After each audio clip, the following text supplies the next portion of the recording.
Hello. Where is Mindful?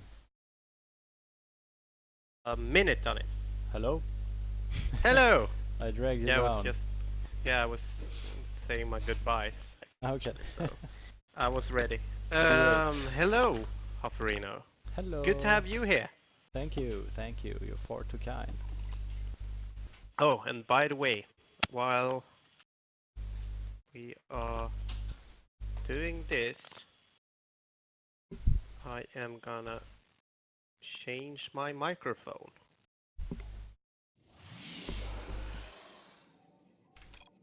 There we go. Oh, that sound. The uh, sound. What was was wrong? was so much better. Oh, well, that's good, I guess. Yep. Right. Well, I got you. So, All right. Here we go. In the bottom right position, playing as the red Protoss. His name is Sato.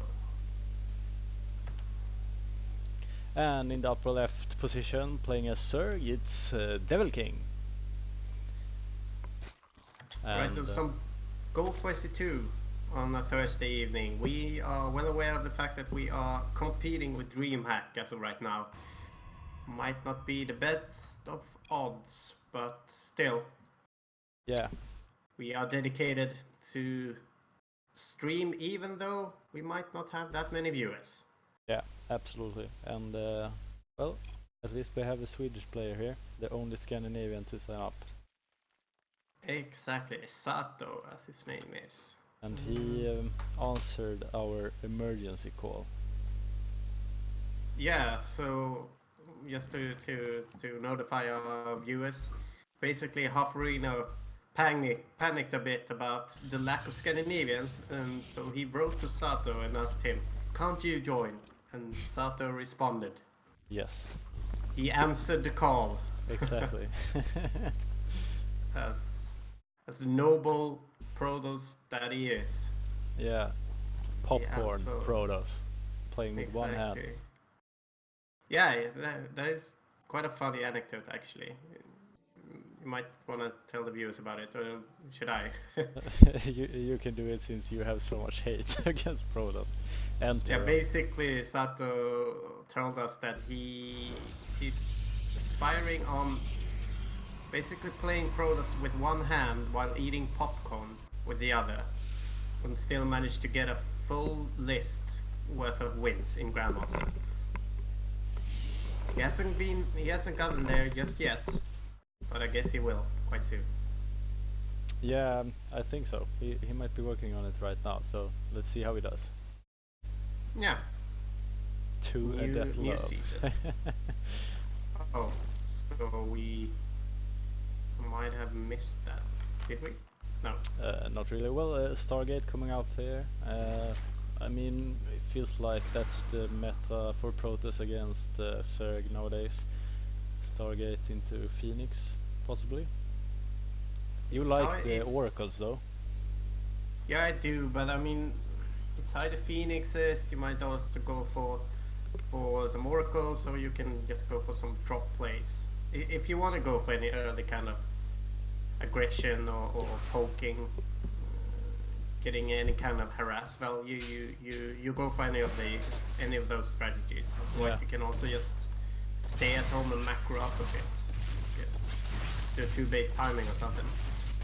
The Sat actually cancels this shadow here into the main. But Bit confused about that, but at the same time he actually traded 4 kills, so I guess that was still worth it. And we can see now that he's actually working on the mineral line as well. yeah, 3 drones down now, and I think he got 4 links actually. So I mean, now he's actually up in the main here. So this is quite a good trade actually for Sato. 7 drones, 4 links for 2 adepts. Precisely, that is a great value adept push, I have to say. I'm a bit I shouldn't say disappointed, but a bit confused seeing the Vilking actually not utilizing his lol. Yeah, you are absolutely correct about that. And Sato actually went for the Not Oracle. seeing him utilizing his queens, like pulling down his other queen, so he could actually help out. Yeah, exactly. Yeah. Let's see Yeah, if we he's see able to Oracle get here now. something out of this. And well, he's doing some damage here to the mineral line actually. Some good micro there from Devil King, at least with that one. But he loses quite a lot of 7 HP. Quite a lot of drones there. He's actually down 12 drones now. Yeah, another quite questionable action there from Devil King. Should have just ran his drones down to the second, because the oracles usually they lose energy every single second basically. Yeah. And if you have to move while shooting, and your target is moving, you basically use up a bit of energy by just flying around. Yeah. That Instead of getting- defense from Sato was really valuable for him protecting that third base, so he will get the third base down here. Precisely, a bit surprised to see his choice of third though. I'm would like for him to actually get that goal, but I'm not really sure. I haven't really seen any Protoss players yet on Apotheosis, so not sure if they maybe not value the gold that much. I mean, Protoss doesn't really need gold as much as they need gas, or well, minerals, as much as they need gas. So it might be that the third is actually not that valuable getting the gold. I'm not entirely sure. I don't know really. I mean, a goal is always a goal base. I Yeah, guess. but still, I mean, it's almost at 60 drones anyway, or probes anyway, so... Yeah, and this is some really good micro here from Sato as well, using the range here to pick off all the Zerglings, and I mean, this will cost Devil King a lot to deal with these adepts. Precisely, a bit late with these roaches. Should have actually gotten them a bit earlier, I have to say. Can't really stay on links for this long against the Protoss, where you know that he has been utilizing adepts before, and he's even scouted it, so it's a bit like, yeah, why not actually get roaches so you can actually defend against adepts. Also, exactly. once again, not utilizing the queens. No, I mean, he was really passive with that queen actually, and I mean the same thing here. Here he comes with all the roaches, but I mean the queen is so late, and he could have used that queen to actually pick off that war prism if he would have gone a bit more aggressive with it. Precisely. There's like 2 or 3 shots left for him to actually bring that war prism down, and that would have actually hurted Sato quite a bit when it comes to harass potential.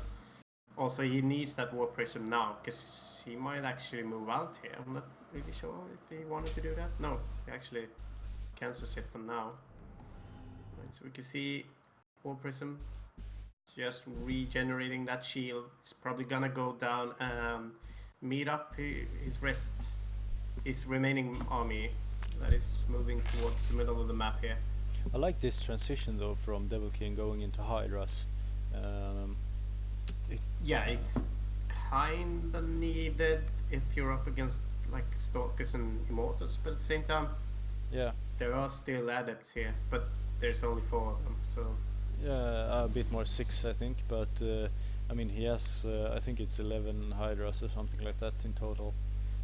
Yeah, and he's actually gonna finish Hydra range and Hydra speed before he actually needs to engage into this army, so yeah, I guess that's good as well.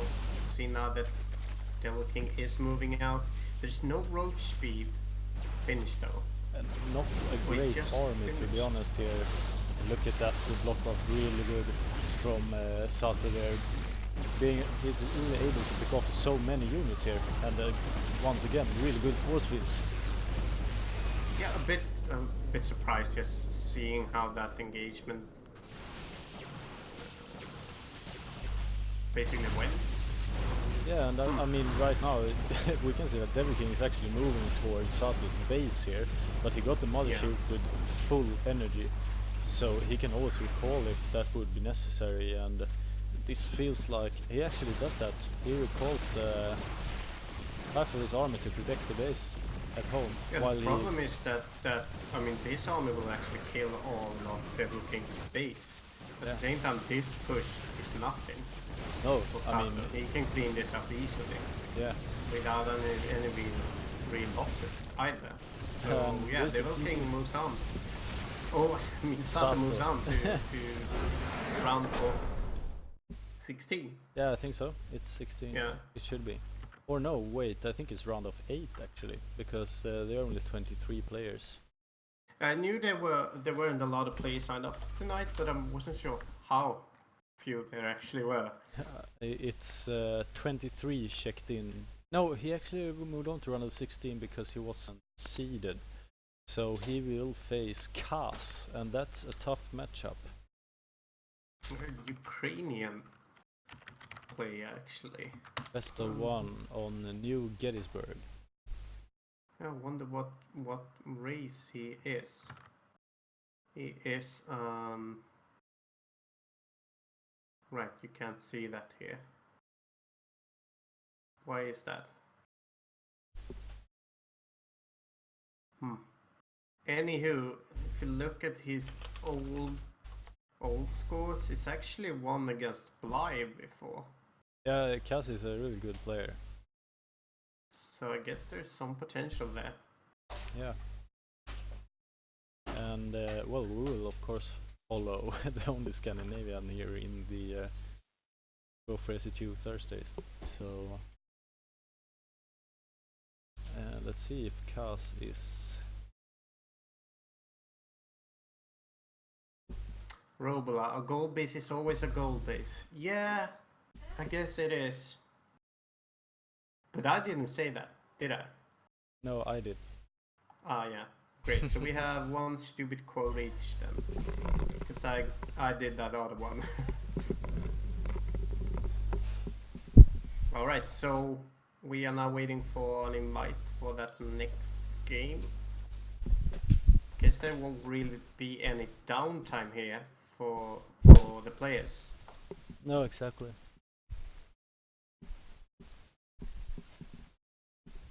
Let's just changing that setup a bit and see if it worked out alright. Yeah, there we go. Right, so we are still waiting for Sato to create that lobby. I guess they might be. I don't know if Bly, Kaz, I mean, was actually in the Go for SE2 lobby. Let's check. See here, he is actually. I can't see his name at least, but maybe he's going under some other. Some other name. Yeah. Yeah, there might be. Well, by the way, you need to move your microphone a bit because it's you're basically breathing into it right now. Okay. A lot of noise coming from your microphone. Okay. Basically. I don't have that good microphone that you have. No, but the sounds you did now was basically just you, not a microphone. I guess there are some other weird sounds though, but I can't really hear them because we're on Discord. But for the viewers, I guess they might be a bit irritating. Is it better But now? there we go. We are now going into a lobby again. Yeah. So, what do you think about the new ladder system? Are you happy with it? Yeah, I like it. I really do like the fact that it's a lot more transparent. You can really see what your what your MMR is and how good or bad you actually are, which is positive, I have to say. I also do like that they've added some minor flashy things like when you're getting promoted to get some fireworks and stuff. I think that's good for basically anyone. Yeah. The only thing I don't really like right now is the fact that the master portraits and the diamond portraits are quite similar. Yeah. Both blue. So yeah, that is basically the only thing. Well, in the bottom right corner, we have our Scandinavian hope, it's Sato. And in the bottom left position, playing as a red Terran, it's Kaz. Quite a So cool looking clan tag there, I have to say. a tiger. A blue tiger. Yeah. Do So you a have, TVP. Yeah, do you have any There's feeling no about Xerxes. this matchup? It's actually the matchup I know the least about, actually, since none of the races are my main race. It's so hard to know about the different maps as well, since I haven't played them a lot. I have played this map once, I think. So Yeah, regarding the maps, I mean, that's basically the same for everyone. There wasn't really that much practice on the maps before the new season for anyone, so basically we're all a bit noobish when it comes to knowing about scouting and general like map utilizations. Nexus before cybernetics here for Sato. So Yeah, and I can understand that. The distance of this map is actually quite long. It's not the same as on Arena, actually. It's a bigger map, so even though it's basically a lot like Arena when it comes to layout, just that it's horizontal instead of vertical. Yeah. With this pathway in the lower mid of the map. The map is larger, so you can do stuff like this. You can be a bit more greedy without getting punished for it, unless you're getting basically cheesed or proxied. yeah, exactly. When it comes to meeting a Terran, that is. Seems like a standard 1-1-1 from Cass here. And maybe going for some marine mine drop or something like that. What do you think? Well, at the same time, the Tech Lab isn't really showing of that. I mean, there might be that he actually adds a mine or two and then goes for tank, but no, he's actually adding a tank directly. So maybe we'll go for some aggressive early push here. What I think actually is that he is going for a marine drop, but that he is just gonna lock down his main with a tank at the same time. So he's basically just utilizing the factory for a tank. And will it close it? Yeah. Yes. So no real scouting there for Sato. But yeah, just getting that tank to secure his main and then get the marines for his base drop. Maybe he will actually go with the tank as well here. It doesn't really fit into the medevac though. Unless he does that, but yeah, then he did add a few more marines than I thought he would. So Correct. what does Who knows? It's a bit of an Sato- all-in actually, because he's actually not adding a CC or anything. Let's see if he utilizes the minerals that he will get eventually here now. Or if he'll... Sato is actually getting an immortal here as well, so This is actually an all-in. yeah, absolutely. He's actually bringing CVs as well.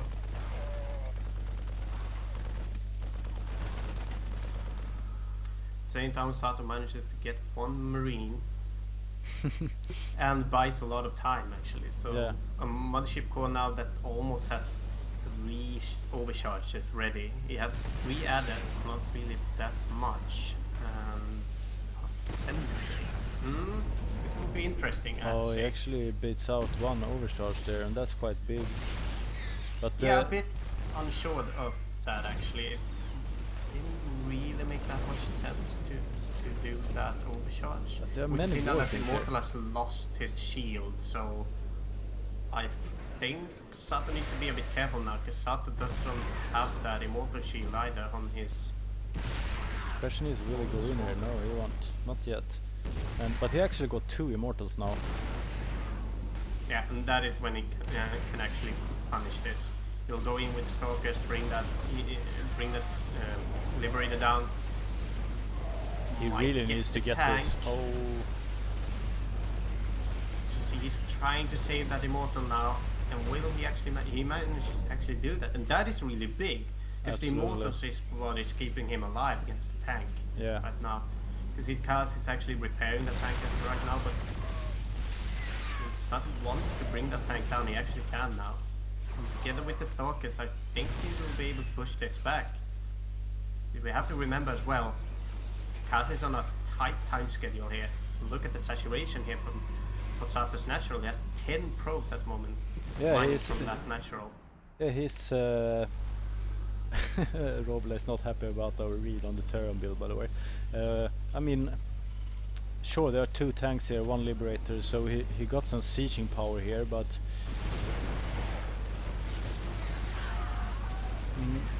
even though he is able to trade quite well, it feels like this favors Sato so much. Yeah, it does. He needs to get more units though, but the units should come now. I mean, it's just that Sato's still actually done a bit of an eco build behind this. Hasn't really invested too much into his army. But then, as we can see, I mean, there's just 2 tanks here right now firing away. It will take a while for these tanks to actually bring anything down, except the pylons.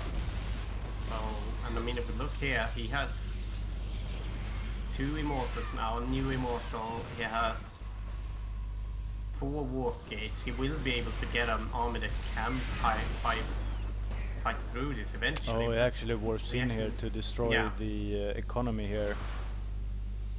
And this is big, because if he does that, then there isn't much Kaz can actually do at the front. He actually manages to push down that natural. At the same time, Kaz actually moves in here really aggressive. Yeah, he got the natural. I'm not really sure if he will be able to push in towards the main. And as we can see here now, Sato's done a really good job of bringing down the mineral line for Kaz, so he won't be able to reinforce this push that much. Sato actually uses a couple of probes here now. They can't really get home. Yeah, it's actually a bit questionable now, because I mean they both lost a lot of income basically, but still Sato is ahead with the income that he has back home. Yeah, so absolutely. I guess he just needs to wait for a couple of more warp-in rounds, because it will be hard for Kaz to actually push up over this ramp. So now if he gets that medivac, he has basically won this. Yeah, no more medanks basically. Question is, can he do it? Oh, that tank got so wrecked. Yeah, but so did that Immortal. Down to orange health and no shield. Yeah. So what's happening now? He is reinforcing with another Liberator actually. He actually Do tries like to that. bait.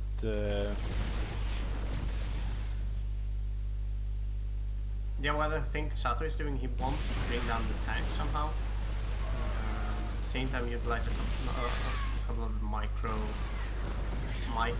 drops with his warp prism. You can actually see a really offensive tank placement here, but it's not much Sato can do actually. Oh, and there's 2 Immortals in this warp prism now. Yeah, and they are strong. Yeah, the Sato can. But look at this push from Kaz. Yeah, that is actually really hard for Sato to push to actually clean that up. I think he had a moment where he could have just powered through that the forces that Kaz had over at Sato's natural. Yeah. But instead he went for the main. It feels like he warped in a bit too much at the main actually.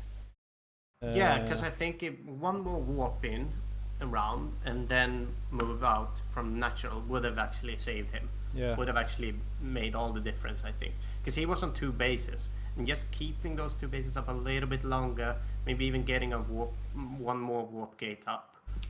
And you would have had a huge lead when it comes to production and income. Yeah, absolutely. But I guess that second Nexus hadn't really paid off that much when Kaz arrived, so Sato was still a bit behind on how many units he could actually push out and how good his production actually was. Yeah. So yeah, But yeah, a bit of a miss there, a misunderstanding with what Cars actually built at the start. I was a bit surprised. I didn't really understand what Cars was doing, but after a while, it made sense that it was all in. Yeah. Because where was that? Where was that command center otherwise? Yeah, exactly. Totally agree. Right. So Sato is actually eliminated now. Yeah, and I was thinking that we will look at the Wooded Microbe, Finnish player. All right. So that means that we are actually gonna follow along with Chaos as well, because it's Chaos against Wooden Microbe in the quarterfinals, actually. Yeah, seems like Yeah. Kaz went offline. I don't really know why. Might be that Ukrainian interwebs. Yeah, maybe. Who knows?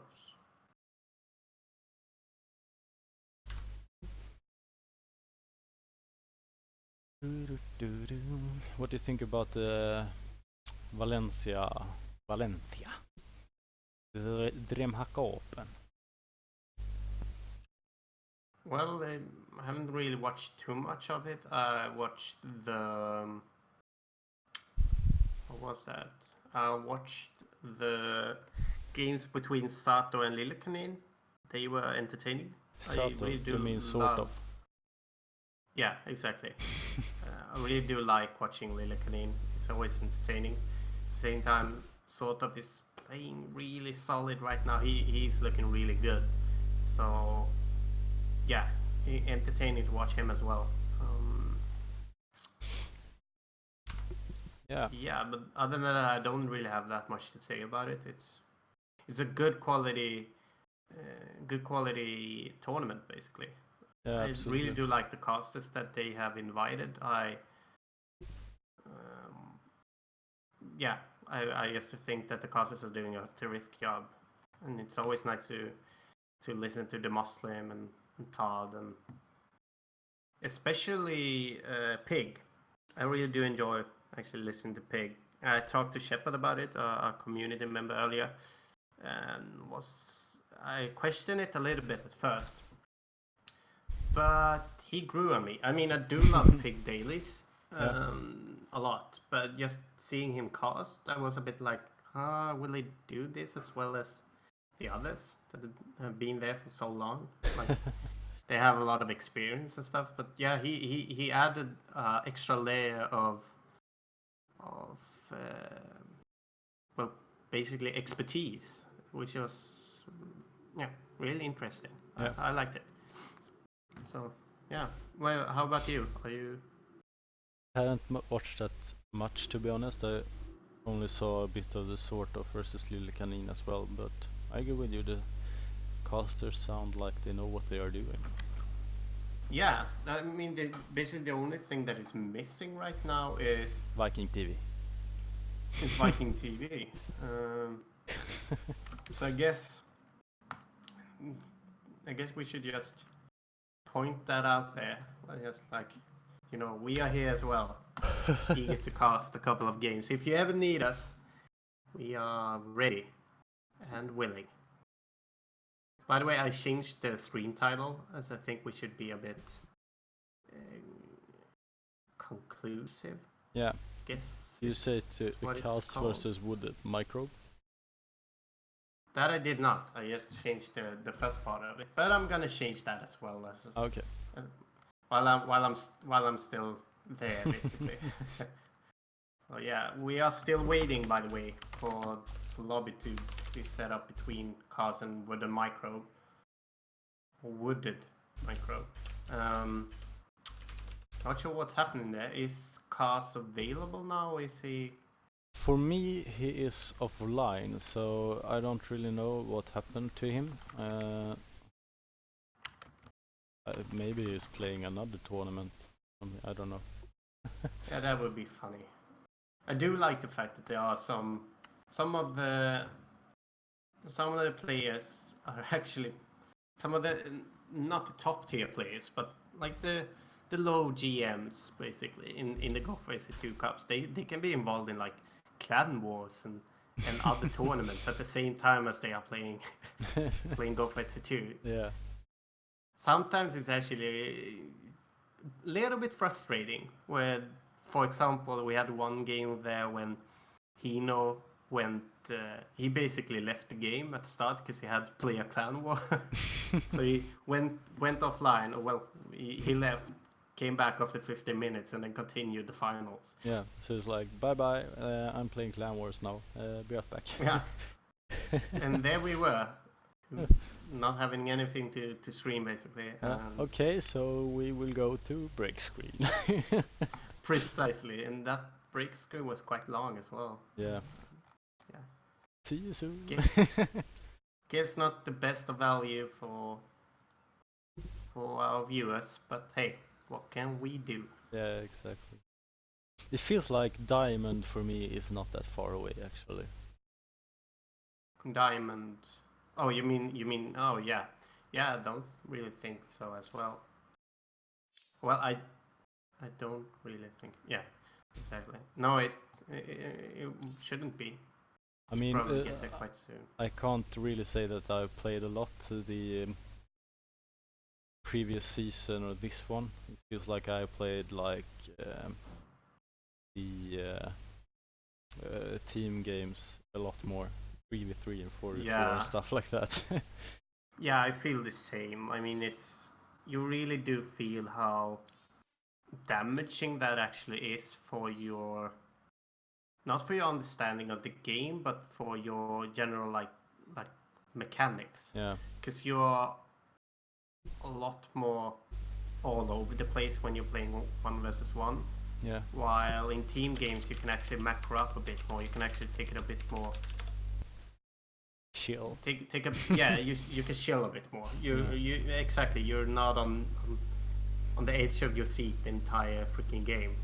I have actually played 230 games in total, 1 versus 1, and I have 918 total career games. So yeah, that separation between team games and 1 versus 1 is not too good, I guess.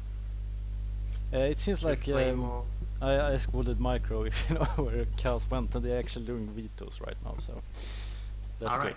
So they're actually vetoing. I thought that they had it's quarterfinals now. Maps. Quarters now, so it's best of 3 in the quarters. Oh, so it's already best of 3. Yeah. I'd actually say if there's such a huge lack of players, why not go for our best of 3 in the round of 8 as well, or the round of 16? Yeah, maybe. The problem is that it's a predetermined bracket, so you basically have to go in manually, I think, to change that. But I don't think that it's that hard though. No, it's not hard. But the way I saw it, when you were administrating that last cup, it looked like it could be done. Yeah. So basically, it's just something I think that perhaps ESL should think of, just to like increase the time that the tournament takes. Basically, just have a bit more to cause, for example. At the same time, we are against DreamHack, and most viewers actually want to watch that because their favorite players are playing there. I guess generally you might not really have that much value out of having a really long tournament as well, I guess, perhaps. Hard to analyze, actually. But actually, Showtime is playing against Pulse right now. Lilbo, I don't know, are they playing 1 by 1 or are they playing all at the same time? You mean that one game each, basically? They're actually playing all at the same time. So let's see, Snoot versus... Yeah, there are there are a lot of streams basically. I mean, it's a lot of English streams. for Yeah. example. So right now it seems like they are basically playing the bottom part of the bracket here. Mana Yeah. versus Rain or Jim versus Lilbo. Ah, now I got the invite. I'll invite you as well. All right. And Good. Snoot versus Bunny then as well. I wonder who is Yeah. streaming that one. That is a game that I would really love to watch. Actually, it's really a Battle of Scandinavia follow-up. a fan favorite, Yeah, I think. Especially when it comes to us, for example. yeah. I don't think anyone is Battle of actually. Scandinavia 2.0, basically. Yeah, Not to give them any stupid ideas of hijacking our tournaments or anything, but hey, DreamHack, you actually have a bit of Battle of Scandinavia going. finals. So TVT, Precisely. I guess Robla will get really frustrated on us in this matchup. Yeah, I'd assume that. I'd actually assume he would be. I got But you. what can we do? Alright, so in the bottom right position, playing as the red Terran, it is Kaz. Yeah, regarding... Yeah, you go first, by the way. In the upper left corner, also playing as Terran, is Wooded Microbe. Yeah, so regarding a TVT not being perhaps our best matchup when it comes to casting, I would actually like to say that even though none of us are actually Terran players, this is actually not a matchup that is that hard to understand, because basically all comes down to who has the most tanks. Because we will see Marine and Tank versus Marine and Tank, and Medivacs, obviously. It's basically how most of these games go. So, yeah. But it seems like Kaz is actually saving up here. He's going for 2 racks here. And it seems to be some sort of... A 3-Rex Reaper, perhaps. yeah, maybe. Actually, he's getting a gas as well now. What I am actually wondering now is if... Can you go a 3-Rex Reaper on this map and get that much value out of it? I thought the distances were actually a bit too long for that to work out good. Or well, should say. As well, he doesn't really have this scouted, so I mean, he's not even sure where to go. No, exactly. If we watch, we know that Wooded Micro knows that Kaz is not here. But when it comes to Kaz, he knows jack shit. He's basically just taking a chance that Wooded Microbe is here. And he will be so wrong. Yeah, but he's really producing Reapers here. But I mean, as you said as well, is this really efficient? Because unless he finds Wooded Microbe's base really early, he will be too late, basically. Yeah, and that is the thing. I mean, even though he's getting a couple of Reapers, being able to utilize them a little bit, he will be up against Marines. He will be up against maybe even, like, if there's a mech unit here, he might even see a tank eventually. Yeah. So, I mean, and that is really hard for Reapers to engage into. Yeah, and we can see a bunker being built now as well for Wooded Microbe, and I mean, precisely. I mean, Wooded Microbe actually saw the Reapers when he scouted with his SCV. So I mean, he hasn't found it yet. No, and that's the thing. I mean, Kaz is actually not going to be here until Wooded Microbe has begun saturating his natural and got a force big enough to really deal with Reapers. Even though there's 5 Reapers now, yeah, and the fact soon is that 7. when this tank arrives, he will be pretty solid, actually. Yeah. And I mean, he has his bunker down here as well, so... Yeah, and Reapers aren't really that good at stacking into buildings. No. That is their main weak point. At the same time, we do see that Kaz actually saves all his Reapers. He didn't actually lose anything, while Wooded Microbe actually lost a mule. Yeah. But I that mean, he started repairing with. actually it seems Yeah, like he's a tank. Kaz is actually trying to and these His tank hit. Oh, and the tank is firing on the Hellions though. No, he's firing at the wrong units. yeah, that was pretty bad actually from Wooded Microbe, and he Yeah, lost a lot there. precisely. But at the same time, there's only 3 Reapers left, not 2 Reapers left, and they are low health as well. Yeah. Look at this now. That it's basically shut down for Wooded Micro. It's hard for Cost to actually get in here right now. Wooded Micro has lost a lot of units from it. I would like to see another tank coming down here for Wooded Micro, but I guess at the same time he is trying to basically queue from all of his buildings at the same time, and it doesn't really have that good of economy enough to produce from every building. Oh, exactly. And I mean, now it seems like Kaz is actually... Is he building a third in his base? Here comes the drop as well. This will be really annoying, but he has his... He has a turret here as well, so you must have been worried to see Hellions, I guess. the tank is out, and he can't really go up here with the Medivac either, so... No, and I think what the Microbe should do here is just try and actually save a couple of his Marines there. I don't think that he actually needed to engage lose like all that. of them. No, exactly.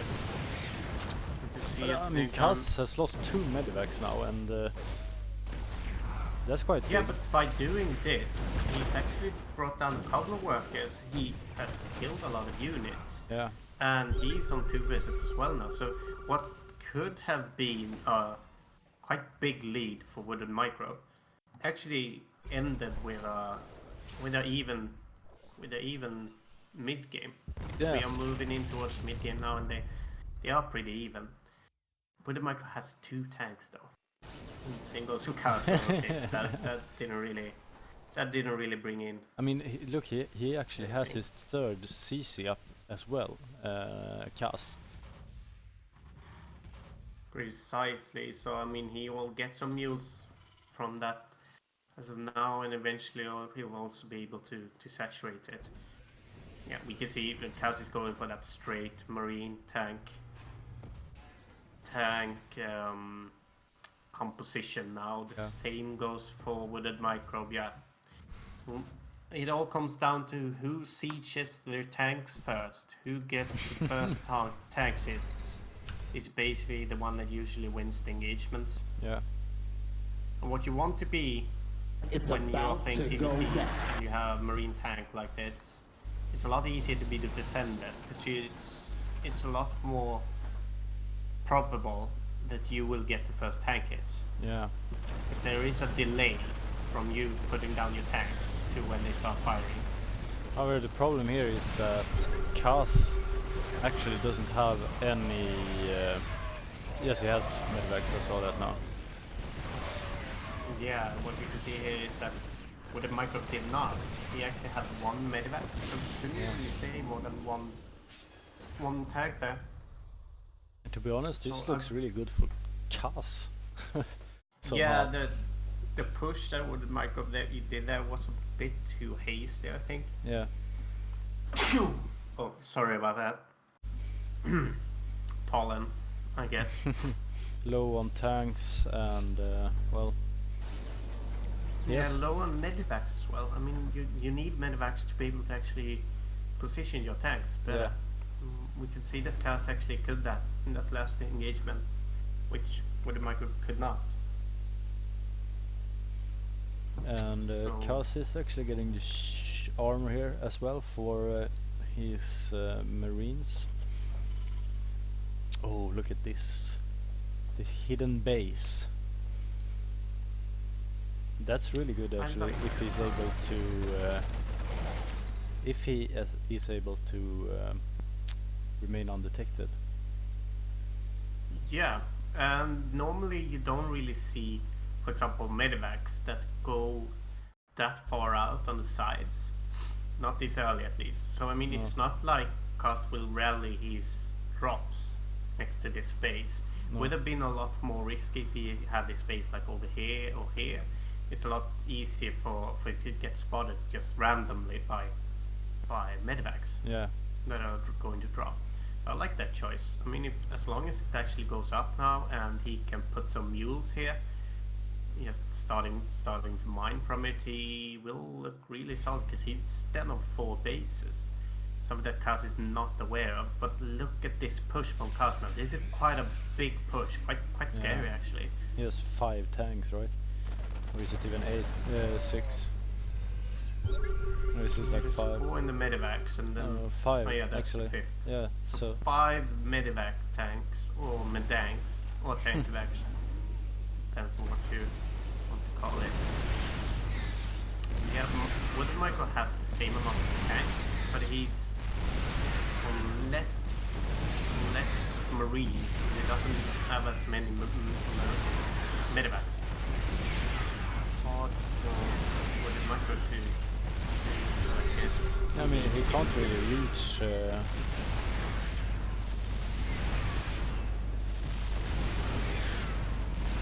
Oh, that was a good hit from Wooden Micro. What? Why doesn't he lift up his CC?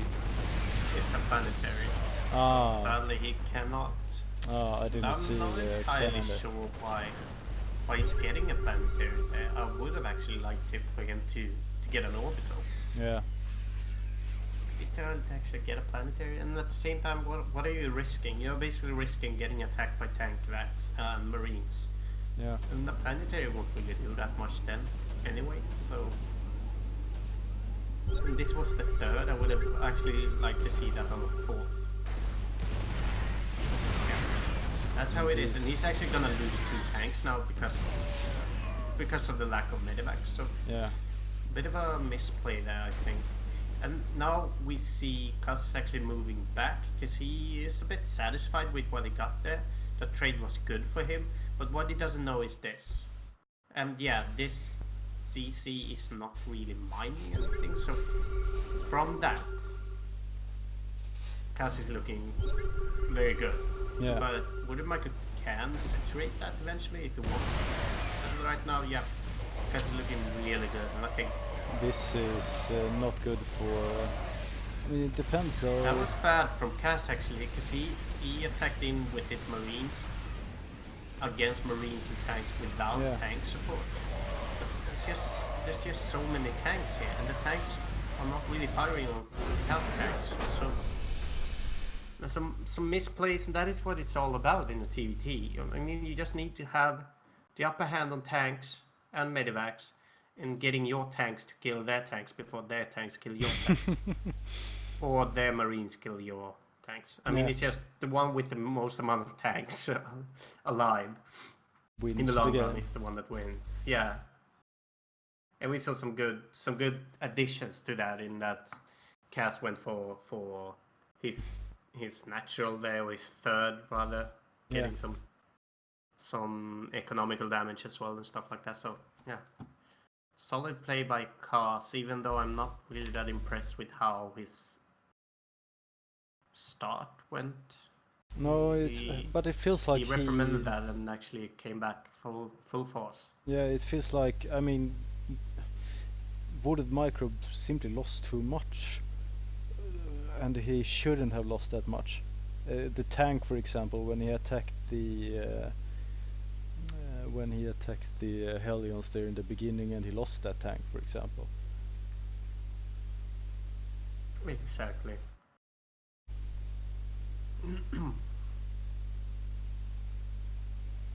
So how's the bracket looking?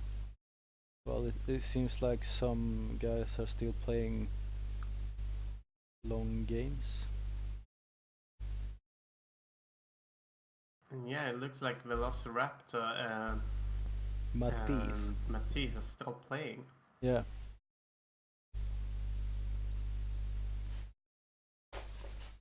So yeah, that is a bit questionable, I guess.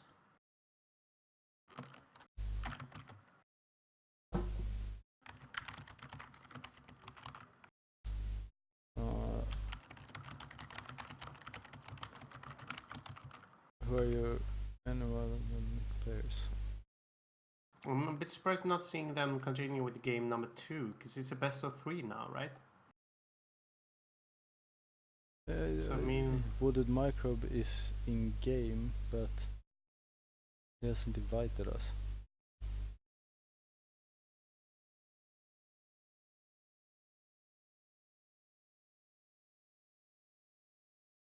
you mean in-game as in a custom game, or in-game as in...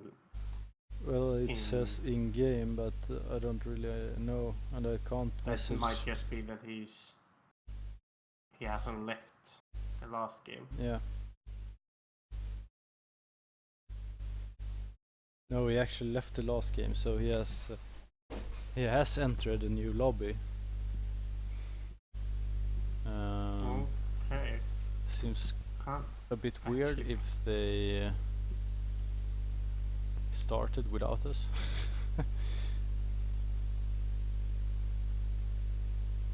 Yeah, if he has, then I wouldn't really say that that's very professional. Actually, a bit of a bad move, I have to say. Yeah. Might just be that he isn't.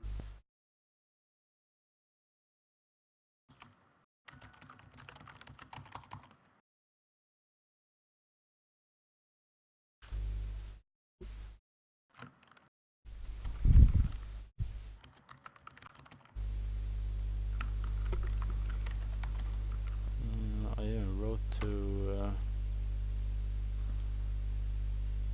Wooded Microbe invite, and he has not responded yet.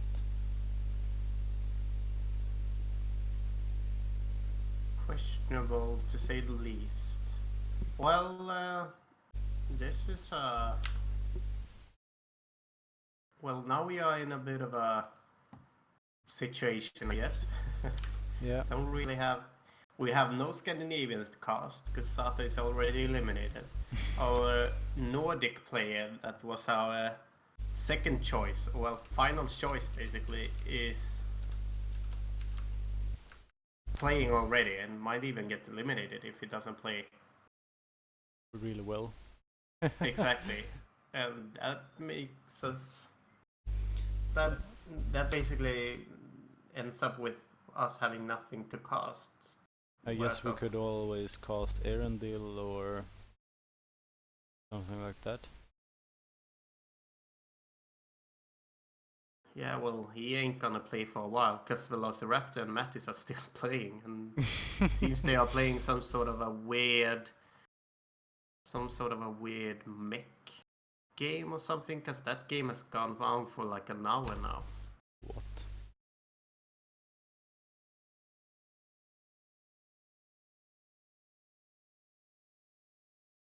And I mean that might happen. I mean, just look at how Lilikanin and Bly went. Yeah. That was 54 minutes. A really entertaining one though, but still, 54 minutes or something. Hey guys, So, let's yeah. get 5 bases each, and then we go fight in the middle. Yeah, well, that game was not like that though. With But yeah, SCVs. if it's like that, then. Well, I guess Wooded Micro and Cast started without us. That's really weird. I don't understand, since we were in the game. I have to agree with you actually. Well, Nothing to do, I guess, about that. We will have. I think we should just go for a quick break then, so we can sort things out, have something to. Yeah, I agree. Have something to actually cast and something to you just not to keep the confusion at minimum. Yeah. Okay. Be right back. Sort the things out. Yeah. Be right back. Stay with us, guys. Yes.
Hearth, by the way.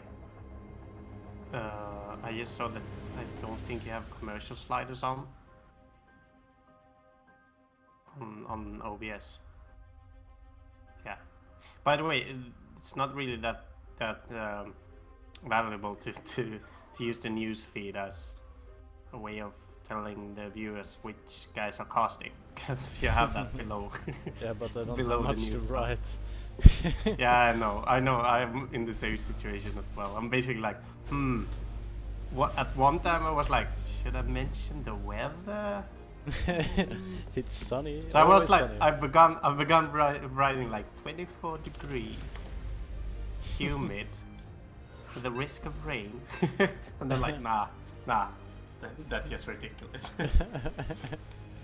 All right, so we are moving into game number 1. Yes. In the quarterfinals. No, it's actually a round of 16. Oh, so we moved back. Yes.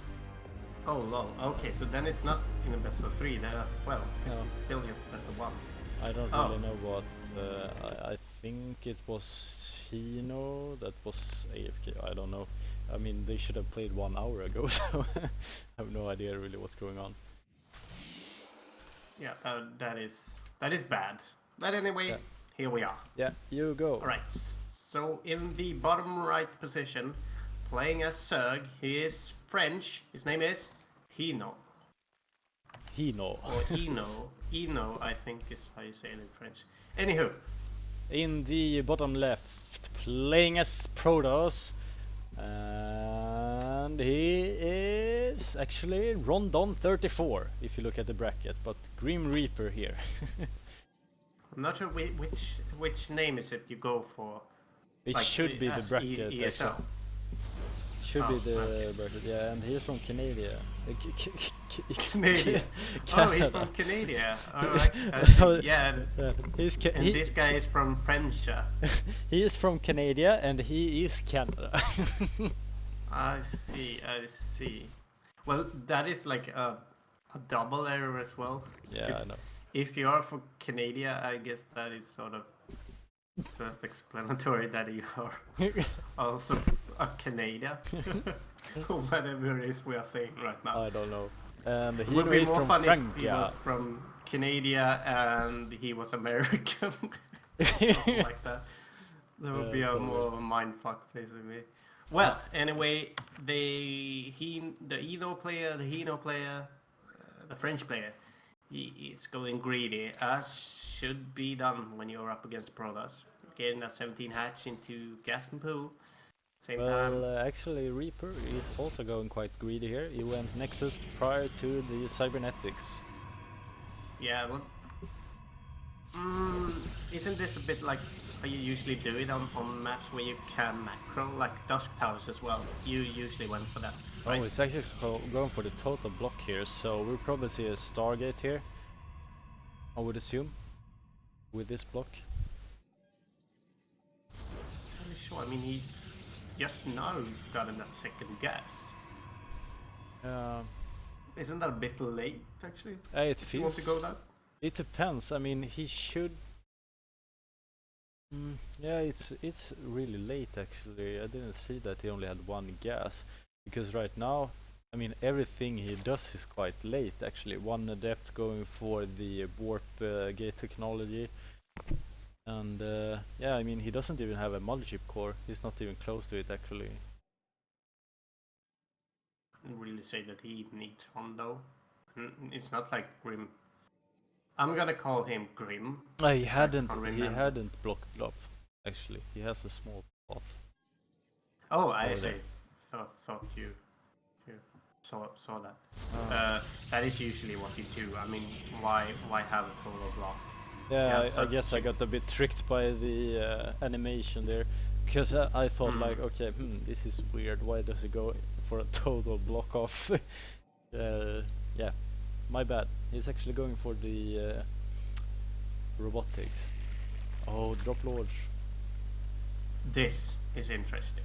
This is something that Grimm's Reaper can't see, because he don't have any air units. No. He ain't got no air units. Well, he has 1 mothership core. Yeah, well, you usually don't. And this is an all-in. Yeah, This is basically an all-in. 3 I mean, look queens at the and amount. a bunch of wings. But Yeah. whoa, this he can't go through here, right? This Yeah, is he can.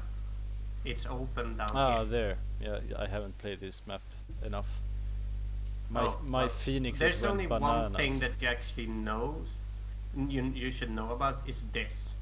They are air blockers, so you can't go through them. You have to go around them. You actually have to pay a bit of attention to that, because normally air units can actually get stuck. Yeah, I on know. these My air blockers. phoenixes was totally owned. Yeah, and I really do like that. Most players are actually annoyed by this a lot. But to me, it's actually like, yeah, finally you Look at actually have this to pay attention total to your problems. wall in here from Hino, and I mean, But I mean, he's getting so much out of this. yeah. Grim Reaper was not ready for this at all. I mean, No, just he look basically has nothing. exactly. And there's the GG or A G, good. the G. Yeah. Or game. I can understand his frustration there. I mean, first he had to wait for like, I think 1 the hour second basically. tier. Yeah, the second tier should start at like 7 or something, and they started at like 8. So I'm not entirely sure, but isn't Yeah. that like an automatic walkover? It should in be reality? actually. The thing is that, well, I don't know really when Rondon was finished with his first match, but I think he was finished quite fast. Yeah, I mean, anyway, it's 30 probably, minutes. yeah, it probably didn't take 1 hour for them. No, exactly, and usually it's 30 minutes for the walkover to kick in. I think it's So- only, I think it's only 15 actually. Oh yeah, you're the admin. You should know this. Yeah, I guess. I think it's 15 minutes. I mean, yeah. Well, anyways, he did not get a walkover, and he just won. Where's Hino now? I'm trying to find him. I wrote to Vordix, who is actually playing Hino, so. Oh yeah, well that's good. Yeah, so we don't miss that game as well. I would also like, could you ask him to open that lobby with Gameheart? We should. Yeah. I talked to Sinistro earlier about this. Well, for the viewers, ESL admin, about like trying to get more of the players to actually create their lobbies with that mod, so we can utilize the fact that you get notified by drops. You can see researchers finishing, upgrades finishing, etc. It's just a lot easier to just get an overview of everything, both for casters and for viewers alike. I mean, Do I have the latest one, the latest game? latest ones? Yeah. Why are you asking? Yeah, just so everything works as it should. Yeah. You. I mean, that mod is not something you're hosting on your computer anyway. The mod is Okay. something that is stored on Battle.net. So. Okay.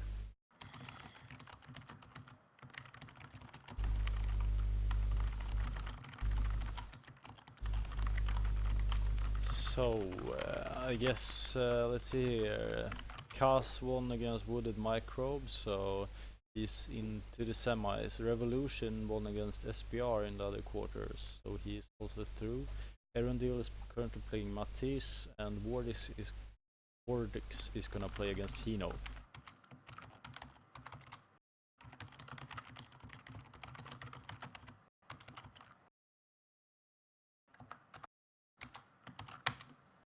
Yeah, Hino actually went on the line as soon as he won that game.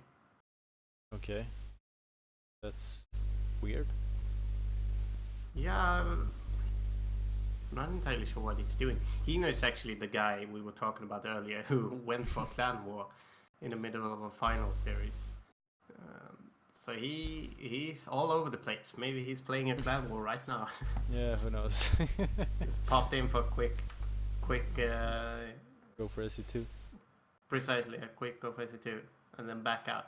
Well, he actually gets, what is it, 20 points for coming to the quarters, so if he does this in 4 tournaments, he should maybe qualify for the multi-finals, but I don't know. Still a long way until the finals are happening. I guess. They're vetoing, so I guess it's everything is under control. That's weird because I can't actually see him being online. I don't know. That's weird. It actually is. I'm still a bit confused about the general like walkover rule. I'm still thinking about that. Yes, not entirely sure what happened there. Have you tried to add Hino at friends? No, have you? I can do that and see if he is Hino. I mean, I think He I is know online. that you usually just throw invites away like that, but I'm always worried that players get a bit like frustrated by a cast just jumping on them. Hey, let me add you so I can get into lobbies faster. But most players, because I actually asked them before adding them, most are actually okay with it. The only one that has actually not even replied is Lillikani. He doesn't even answer. Really? Yeah, it's just I don't know what's going on with him. I think I have him on friends list, but I don't really know. Yeah, you might. I mean, at the same Yeah, time, you I were the got one him. that got to contact all the players before our tournament.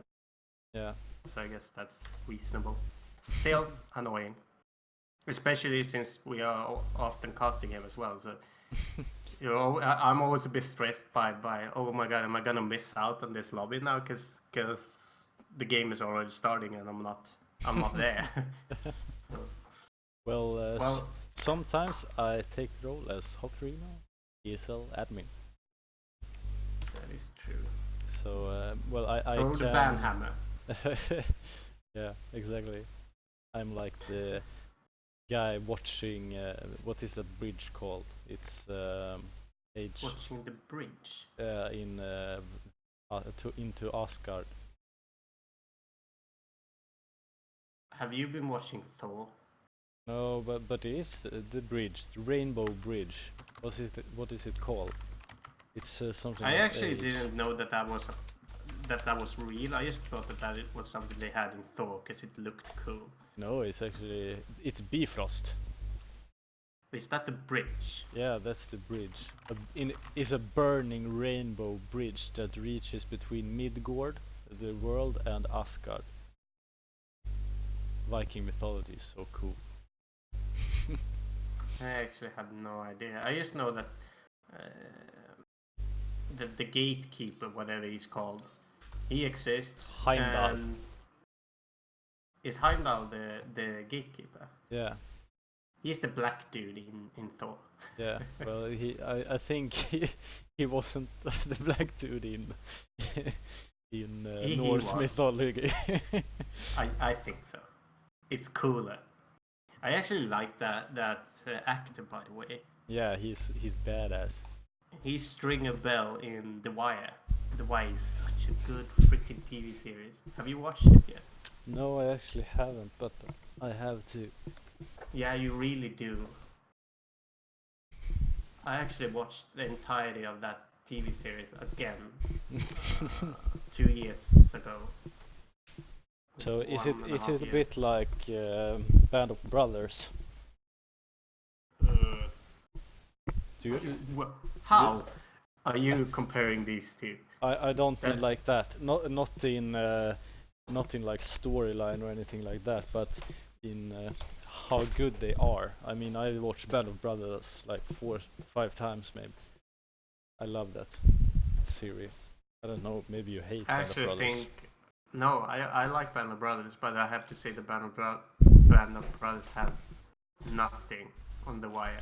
The brand of Bothers. Brand of Bothers. The brand of Bothers. the Butters. What are we doing now? The Butters. Oh, it's winter gaming. You got that one? No? Yes? Oh. You didn't. The Butters. Bothers. Ah, now I got it. Yay! Really? You didn't? Ooh. Well, we ain't got yak shit on winter, so No. even though he might be viewbuddy, we still have more real viewers than we have, so Probably. can't really say that much. Yeah. Anywho, we are moving into the quarterfinals now. Yes. And now it's a best of 3. Exactly. So in the bottom right position, playing as a blue Terran, it is Wardix. And in the upper left corner, playing as third, it's Hino.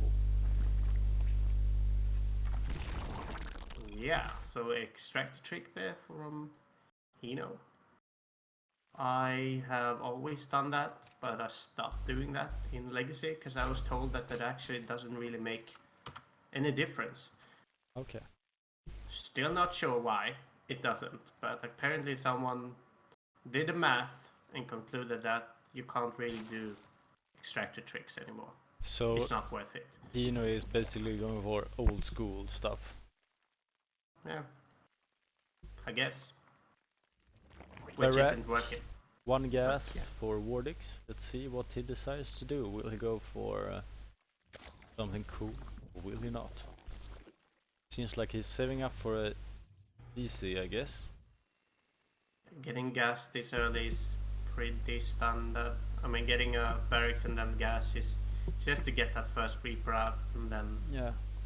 continue from that. But yeah, by saving this amount of minerals, you are bound to get that CC quite fast. Yeah, And absolutely. look at how he has rallied his SCV as well. It's sort of looks as if a Reaper is what you'll see. So yeah, Orbital Command, CC, Scouting Reaper. Game No on. early aggression, just standard macro play. Yes. Ian at the same time, getting spawning pool after that 17 hatch. Nothing strange, just normal stuff. I don't really know who is favored in this game. I'd say if we go by how good the players are, Eno is actually the favorite one. But he has actually lost against Wardix previously, so That might be, but I mean Eno is actually quite high on the Grandmaster ladder. yeah, Or I know was he's a real solid player, and Precisely, but still there might be that he's just not as good versus Terrans. That might be. yeah, probably maybe, and I Probably, maybe. mean, Hina actually has never really performed in the €150. He has done quite well in the Thursday Cups, placed first in which one is this? Is this the This is the Thursday one. This is the 590 Cup, and he won the 584.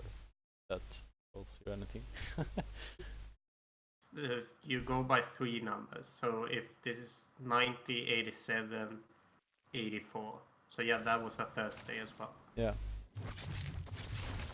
If I'm not entirely mistaken, it's not a good idea to do math while streaming or while casting. But at the same time, I'm not that bad at math, so I should be right. But who knows? The Reaper is picked off, and we can see a Banelingness coming down, and the third hatchery as well. Stim being researched for Wardix. Not a third base yet.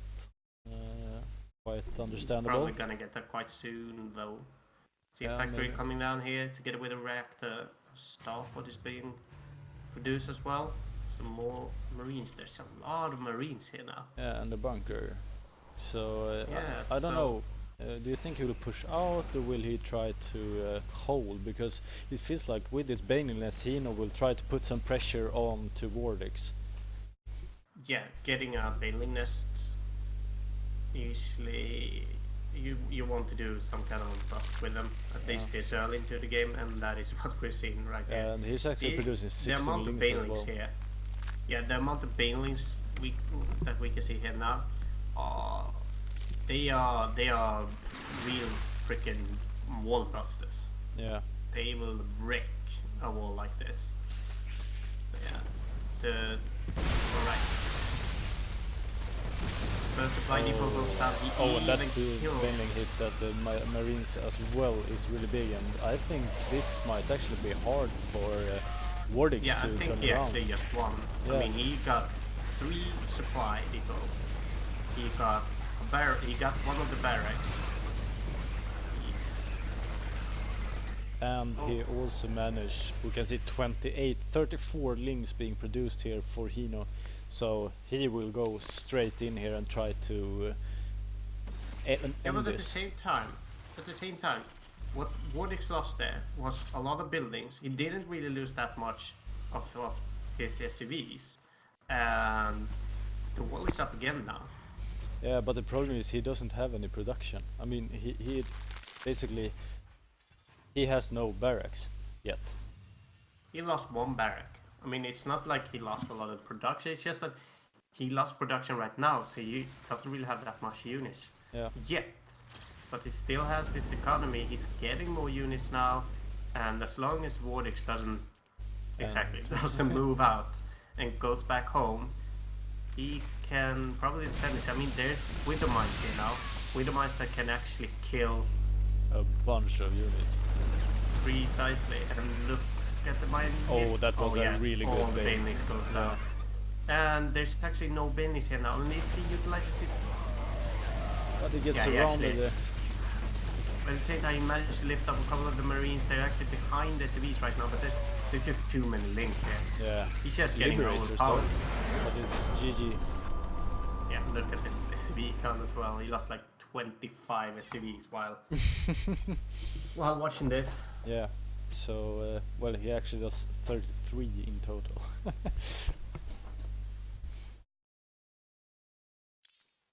Right, so first game goes to Wardix. No, This was no. good.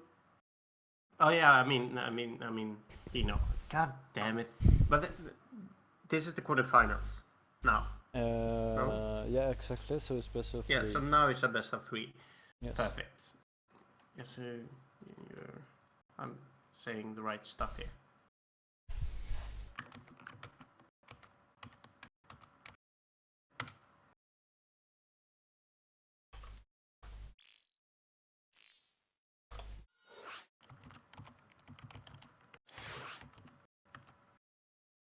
Where are you? You are over there.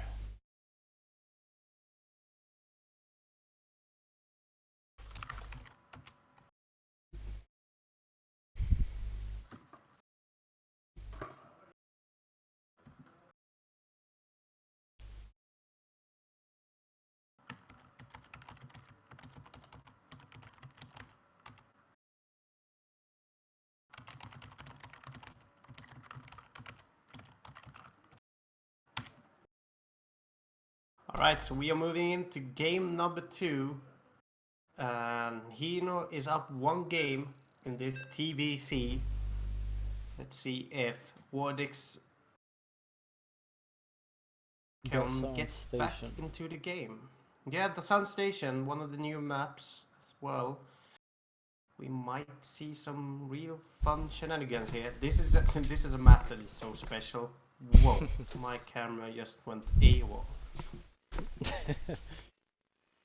Alright, so in the bottom right position, playing as Red Zerg, his name is Eno. And in the upper left position, down 1 game, playing as Terran, it's Wardix. God damn it, I actually just... Basically my hand just went all over the keyboard and that spin went as should be. when your hand isn't placed at the right place on your keyboard. Right, so it's going for supplying the barracks. What I'm wondering is he going to get a quick wall now? Because this map is so weird. You can get circling rush. You can get like 13 pulled and stuff like that. It's really hard for Terrans to act against that. What we're actually seeing instead is full wall already, and at the same time Eno is actually getting that gold base as it's natural. I really like that shot, yeah. Well, I've actually gone for the gold base as well. I do really enjoy getting that quite early on and just start playing aggressive after that. Yeah. Just utilizing the fact that you have that gold base in your back and you move your creep onwards towards your opponent by utilizing the fact that the hatchery produces creep as well, and then yeah, getting queens that can continue that creep wall, and you quite fast you'll actually get creep quite far into your opponent or onto your opponent. Yeah. And it's easy to produce a lot of roaches, for example, with that gold base. You see a lot of Reapers being like produced here by Wardix. Yeah, I was wondering if we were gonna see that since he got that second factory so fast together with the gas. See that right now Eno doesn't really have anything that can deal with a Reaper. The Queen is at 20% done. He has 2 links that will be able to chase it away for a while. I do like the fact that Eno tries to do that, but going up against a second Reaper isn't as easy. No. And this is when the drones will actually start to die as well, because yeah, he doesn't have any queen yet either, and he's lost 2 actually, so yeah, there's actually 2 queens here now. I think Eno should perhaps try and produce a spine crawl as well at the same time as he tries to defend with the queens, but we'll see. We will see. I mean, speed is on its way now, and when speed finishes, it can battle the Reapers a bit better with links. Get with queens. So yeah, at the same time, don't see Wardix reinforcing it with any Reapers. Just now, I think they're actually coming. Yeah, it's actually supply blocked as well. Yeah. A bit weird to actually get supply blocked, I think. Hino as well, actually. So a lot of links going down for Hino here. Yeah, and he actually gets us around on 2 of those Reapers, and that is big. Yeah. That's actually really big. You see, this Reaper actually couldn't have gotten out, so he could have committed some links to kill that, but he decides to actually run back and just utilize the fact that he has a gold base. Yeah, I think that's a smart choice. He's actually going for 1 evolution shame now, so I would assume we will see a drop play here from Hino. Seems like he likes that build as well. Maybe he feels a lot, really comfortable with doing those drop plays as well. Saw it against Rondon, for example. Yeah, I do like that choice. It's hard to get him here witut failing busting. At the same time, also you're bound to lose a couple of banelings trying to get up a small ramp like that. This is what is really frustrating with getting this gold base. Because these Reapers are basically safe. They can poke at the drones and then they can go back. The only thing that they can't really deal with is this one. The Spine Crawl can basically shut that down eventually. Oh, 4 drones. As long as you don't do that. Because they actually got like 5 mines on top of that Spine Crawl. Or maybe it's called grenades actually. That actually hurts for buildings. But here's the all-in. You see, Hino is going for the drop. The question is, can he free that ultra as well? Sadly, he cannot. I tried once. As well as I thought.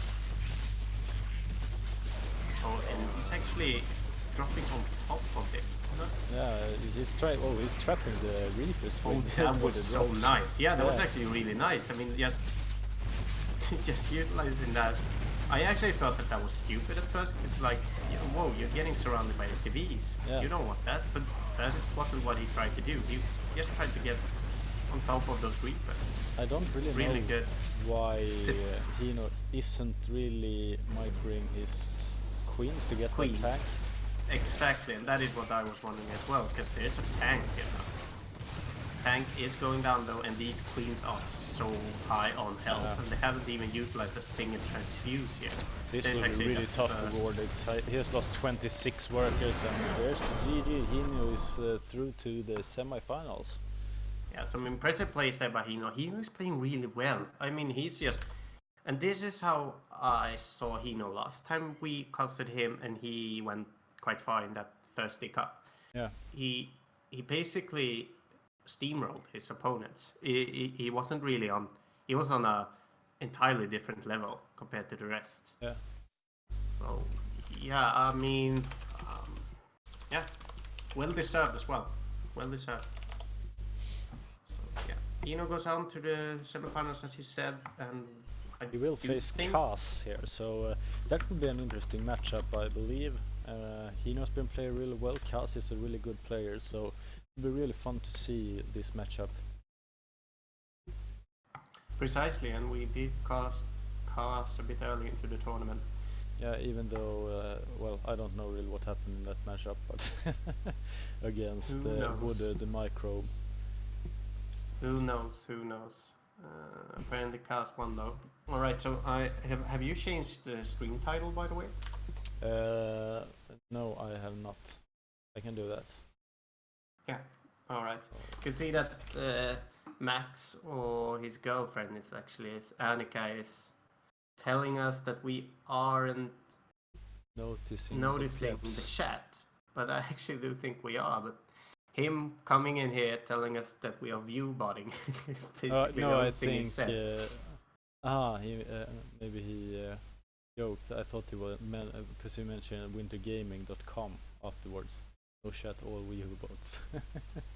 Yeah, exactly. He was And I referring guess to that us. was because there wasn't any shadows, I guess. Yeah.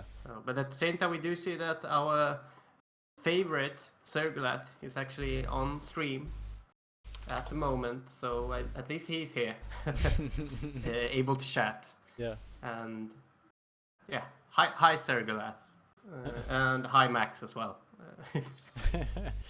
We like you both. Yeah. Oh, hi Annika, I guess we should say right now, but it's actually Max. Yeah, probably. Probably just on Annika's computer or something. So yeah, well, we actually went down from 11 viewers to 8, so I guess all the view butters left as soon as you brought Mr. Destructoid in the chat. Well, a small announcement to the the chatters or non-chatters here, the robots. It might be that Viking TV is actually getting a hardware upgrade, so we can do some high quality streaming. Because Hofferino is, well, he's about to spend some money.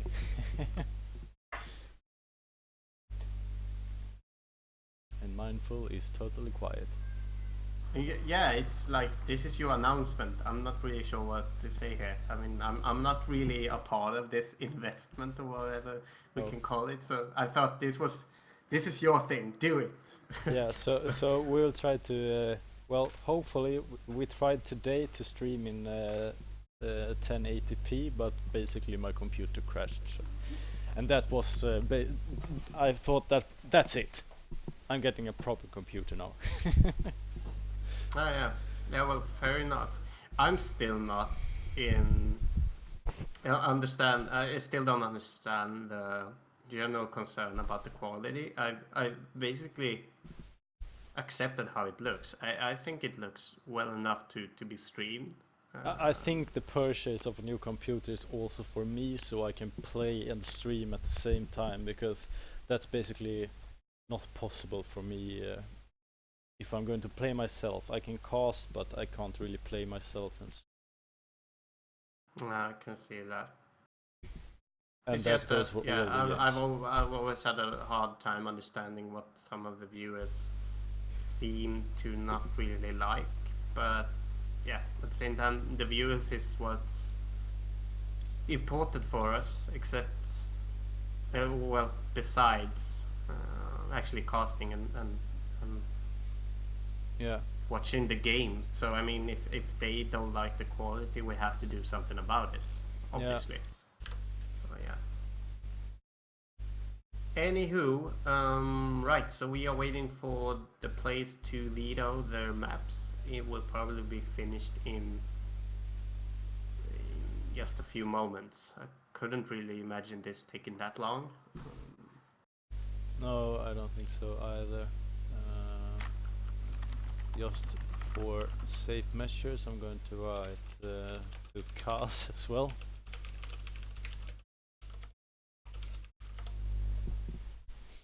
Since the last time we tried to cast Kaz, the game started without us. So Yeah. Yeah, it's all because of Ukraine, stupid Ukrainians, and they're leaving. Or starting, rather.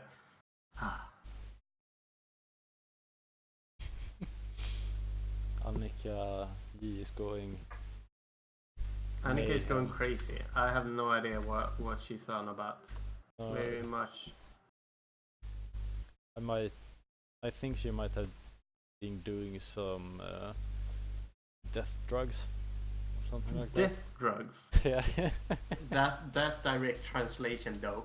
Yeah. Yeah, she might have done some death drugs. That Yeah. might be possible. Yeah. Death drugs. Death. Some death drugs. Yeah, well, some other stuff that we should announce. Well, we enjoy DreamHack. I think most viewers that like StarCraft are enjoying DreamHack as well. There are some really good games on right now and will be on in the entire weekend. So Yeah. guess that's I don't know about the Bunny versus Snoot matchup. How is it actually going there? I have no idea. I see that Snoot has been whoa. Oh shit. What happened?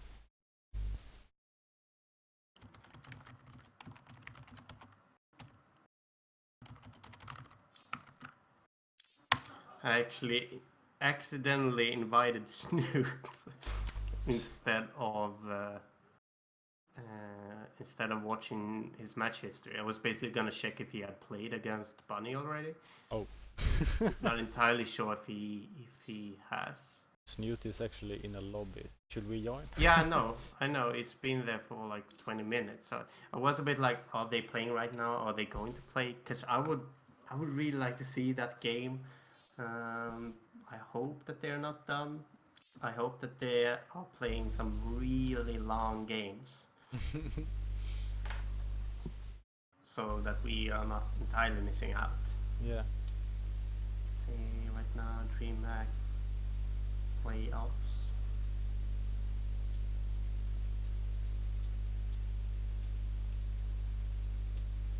I actually don't think that they have played yet.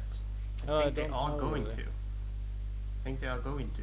So if we are fast, if Hino wins this really fast, for example, or whoever it is that is going to win, Cars or whatever, then we might actually get to see a bit of Bunny vs. Snoot. But who knows? It seems like all the other matches are complete at least in that one. Yeah, that game is actually gonna start in 30 seconds. Okay. It's a best of 5 though, so it's. I mean, it's there might be some really long games there, but I wouldn't count on it because at the same time it is a PVC and they can end quite fast. Actually, Yeah. it all depends on what the players are going for. But Snoot is generally not that decisive. He actually doesn't really close down the games that fast. So we might be Might actually squeeze in a game or two. Anywho, still waiting for the videos to end. I can see that Hino is actually not on StarCraft right now. No, he's offline. I have no idea what's going on there. Well, maybe he's playing Clan War. No, but he's online. It's just that he is just on Battle.net. He's actually not in StarCraft. Oh, weird. He just aha. I like that. Weird. That short reaction. So yeah, I guess we might as well just go for a quick break then, because I would love to get some water while Sure thing. while Let's waiting do that. for this. Yeah. All right. So we'll be right back with Hino versus Cars. Yes. Stay with us, guys.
Okay, so we are live again with game 2 in the other semifinals between Revolution and Erendil.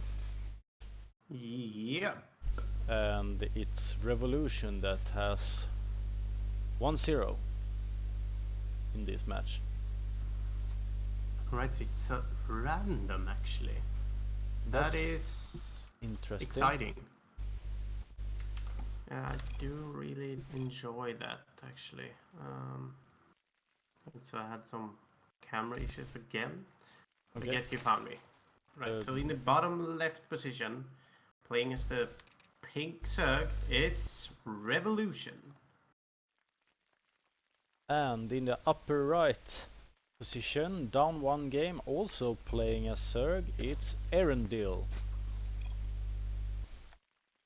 GLHF, I'm Zerg. I don't really know why he is telling Revolution who he is. Usually you do. You do that as a random player if you're a friendly guy. But in a tournament?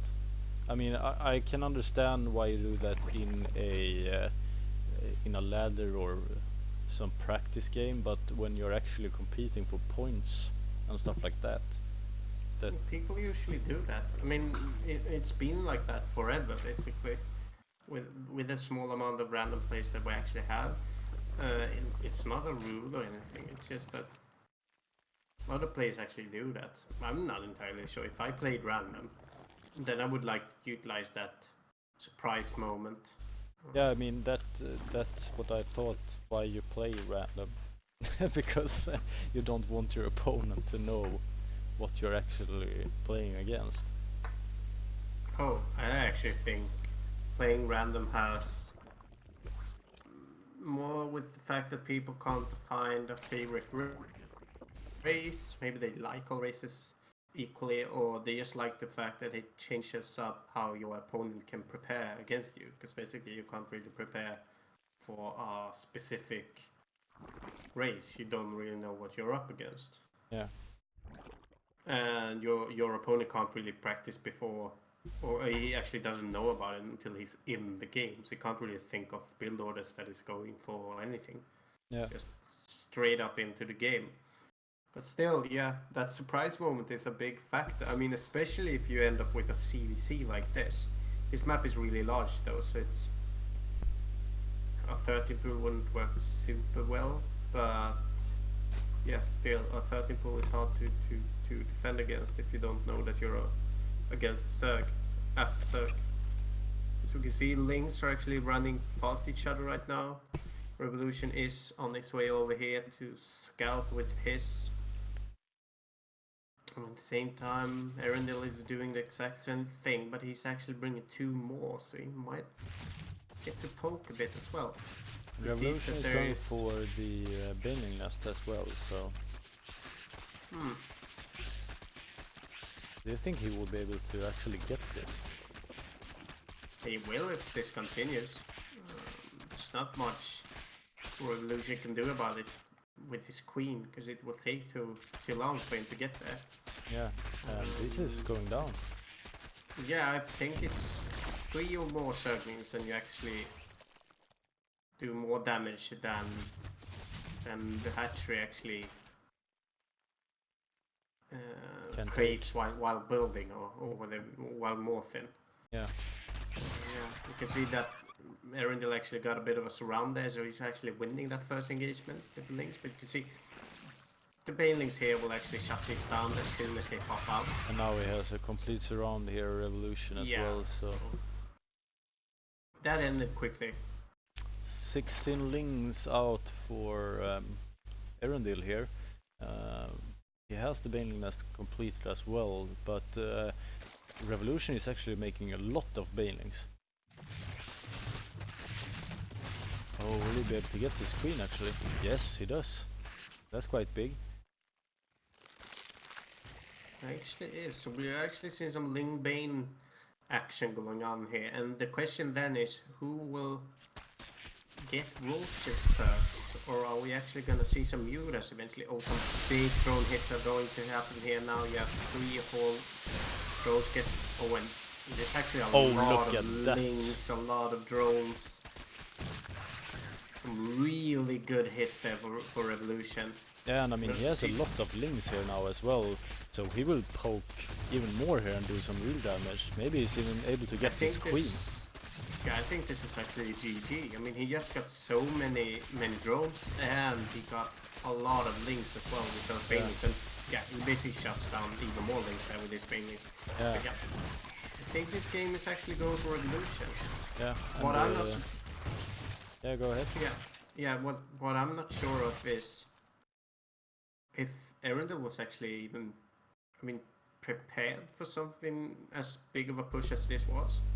It didn't really look like it. But No, I do understand if Arundel wants to stay in the game a bit longer. I mean, he's down 1 game, and if he loses this, he's actually out. Yeah. So, yeah, we can see that he's produces so many links right now. He's actually utilizing most of the resources that he actually managed to muster and counterattacks right now. Yeah, but Revolution gets a nice concave here, but basically Arundel has too many links here. Yeah, and also what Arundel has that Revolution doesn't is +1. Yeah. So his links are actually trading better. But what he isn't trading better with is with banelings though. No. You could see there. I'm not entirely impressed with how Arundel is actually microing his links against the banelings. Oh, he's losing like 3 or 4 all the time. Yeah, that is basically the thresh value, or whatever we call it, for how many links you actually want to lose against one baneling. And we can see a good surround there again by Revolution. Revolution just has too many units now as well. I mean, if we look at the drone count though, I mean, Revolution actually doesn't have that many drones. He just now created those drones that made him ahead. So he actually hasn't really had that much extra in income. And that is why we're seeing the links numbers are actually quite even. It's just now that they will actually skyrocket. And I mean, as you said here, Arundel actually has the +1 here attack. Yeah, which is really noticeable when you see him going up against Revolution's links. But yeah, here comes the Banelings now. They will probably clean this up. And we can see that Revolution is continuing to produce drones, while Arundel is not. Yeah. He actually just hold position there, and this is a bit of a mistake actually, because he's not really killing any drones now. No, he was just standing there. Yeah, and it works as long as the drones are actually mining, but as soon as the drones stop mining and moves away from that, you don't really hit the drones. Yeah. And I mean, right now, Arundel actually has +1 in both armor and attack here, but the Spire is going up here for Revolution now as well, so I mean, this is a very limited time frame for Arundel until he basically has lost the game, I think.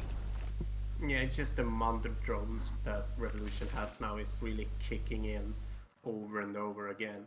You can see it in the circling numbers, you can also see it in the fact that he's actually teching, he's getting that Spire. As you said, it's just getting a lot harder for Arundel to actually do something.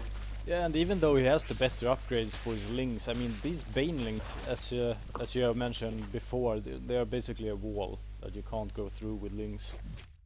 Yeah, exactly. We always see a pretty good baneling hit there, actually. But these banelings, he loses way too many surgeons against that. It's just, I'm not really sure what Arundel is doing. I mean, that is the only thing you really need to pay attention to, is how you are trading your links against the banelings.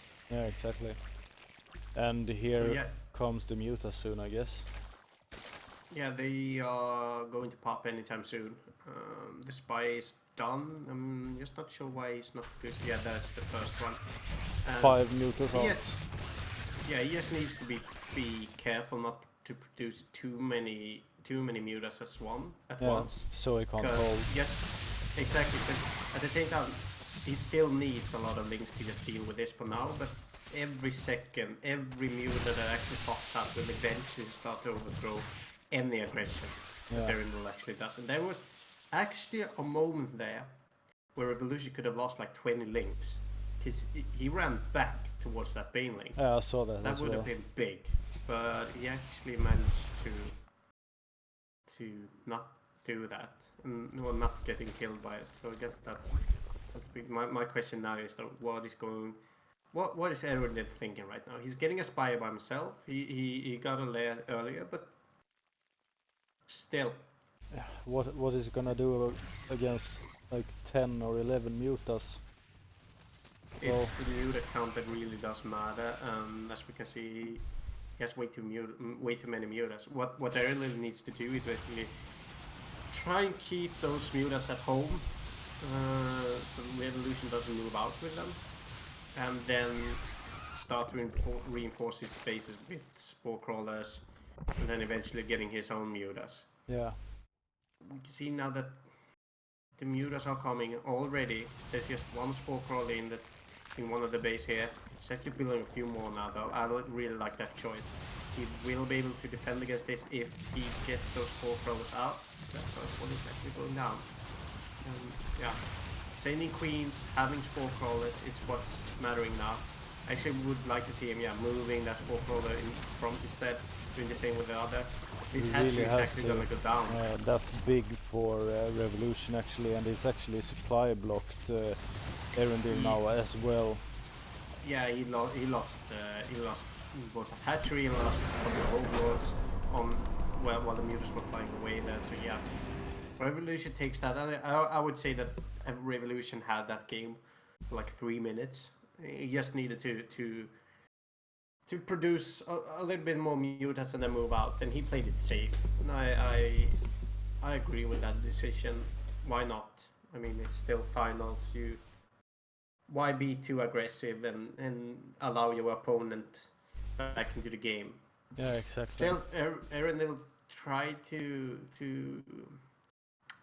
come back. He didn't really succeed, but still, I'm impressed. Yeah. So Revolution versus Cas in a best of 3. It's a best of 3. Yes. All right. So seems like we are finishing early today. Yeah, I'm a bit surprised that they actually said that it's a best of 3. Sometimes players are agreeing on that though, I guess. So. Yeah. So it will be Cas against Revolution. I don't know if they have actually met before. I do not know. Well, Revolution has lost against Eno before, but which one was this? Placed second in this one.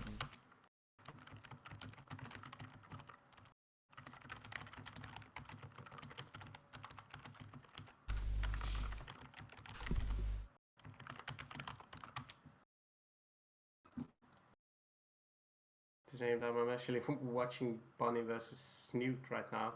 The first game is on its way. 12 minutes in. Roach Ravager for Snoot, as always. Bunny getting that bio mass. And yeah, the first game. Okay, spoiler alert, boys and girls. If you wanted to watch that earlier, I'm gonna say that the result of that first game between Bunny and Snoot. Actually, Bunny won that first game. So you can see it on Team Liquid as well. Quite. This is quite sick because Rainer won against Mana. That's really good from Rainer. Yeah, Rainer is good. I mean, I wouldn't really say that Rainer is that Rainer isn't. I mean, Rainer is on par with Mana. Is what I'm trying to say. Actually. Do you really think so? I would have placed Mana as a favorite in that matchup, to be honest. I'd say that Mana has has his moments, but he's quite uneven. Green is just good, basically.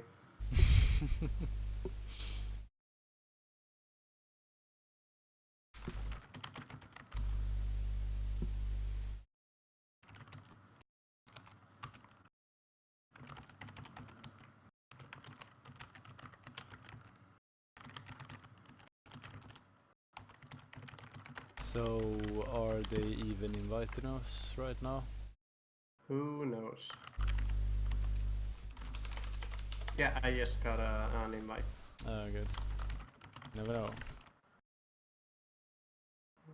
I'm gonna invite you as well. Where the frack are you? I got an Oh. invite.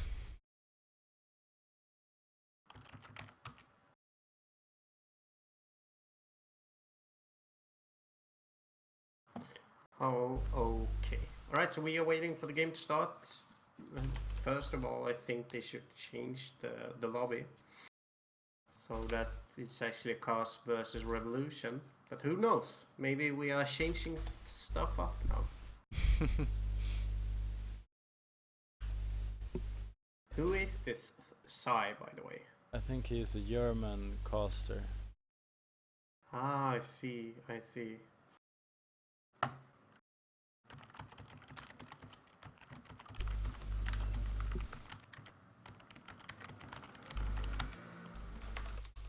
Seems like Revolution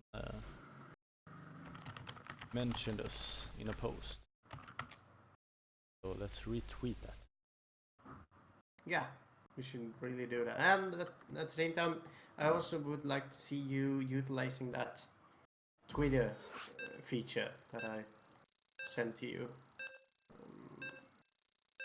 But that is just for normal tweets. So if you can, go ahead and do that. Twitter. Do you Oh mean yeah, the maybe hashtag? you didn't. No, I guess you didn't read my chat message. Okay. No, I haven't. Basically, I can do that instead. If you control the camera and do the presentations right now, I will actually use that feature for the first time, and then I can take over afterwards. So yeah, just do the presentations. Yeah, okay. I'm just gonna check. Okay, it's those buttons. Okay, so in the bottom left corner, playing as the red Terran, it's Kaz. Woo! I'm not used to this. In the upper right corner, playing as Zerg, it's Revolution. Woo! And this is a best of 3 actually, so seems like Revolution is taking a 17 hatch and then he will probably go for a 17 pool. I don't know really about this galactic process map, I haven't played it. Do you know anything about Zerg playing on that map? Galactic Process. Yeah, I'm not entirely sure. It's like Cloud Kingdom, and I hated that map. Okay. It's from back in Wings of Liberty. So I basically banned it and haven't really thought that much into it. Because, yeah. Back in Wings, it was basically as ridiculous, so yeah. And here goes the pool, and the Reaper is on its way for Kaz, so nothing extraordinary yet. 1 gas for Kaz, and he's taking his second CC here.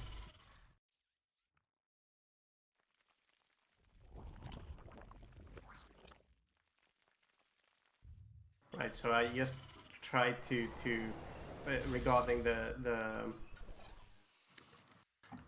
new Twitch feature. Yeah.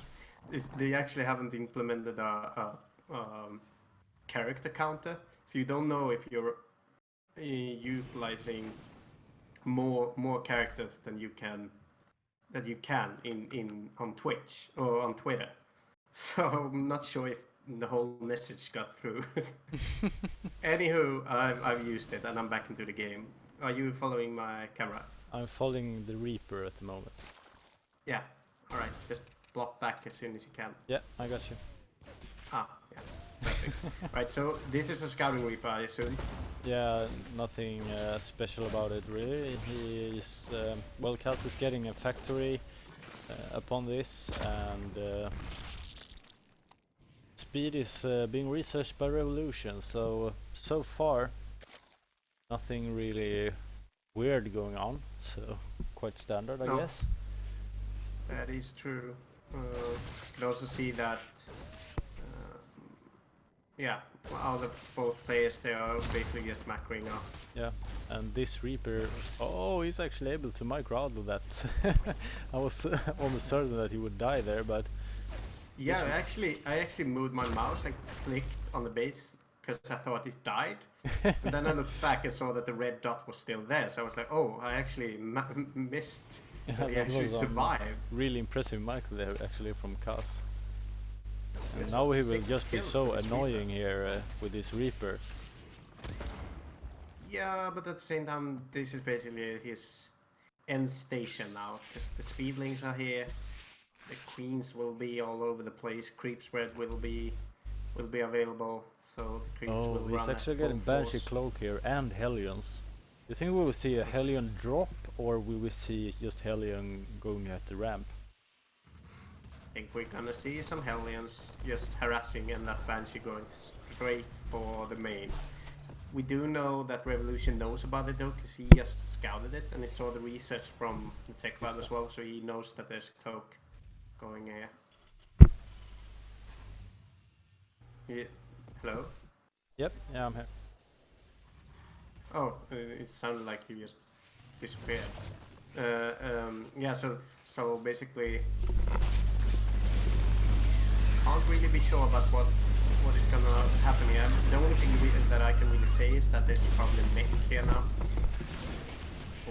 for cars, and I like that. Mech is entertaining to watch, I have to say. It's not that common to see.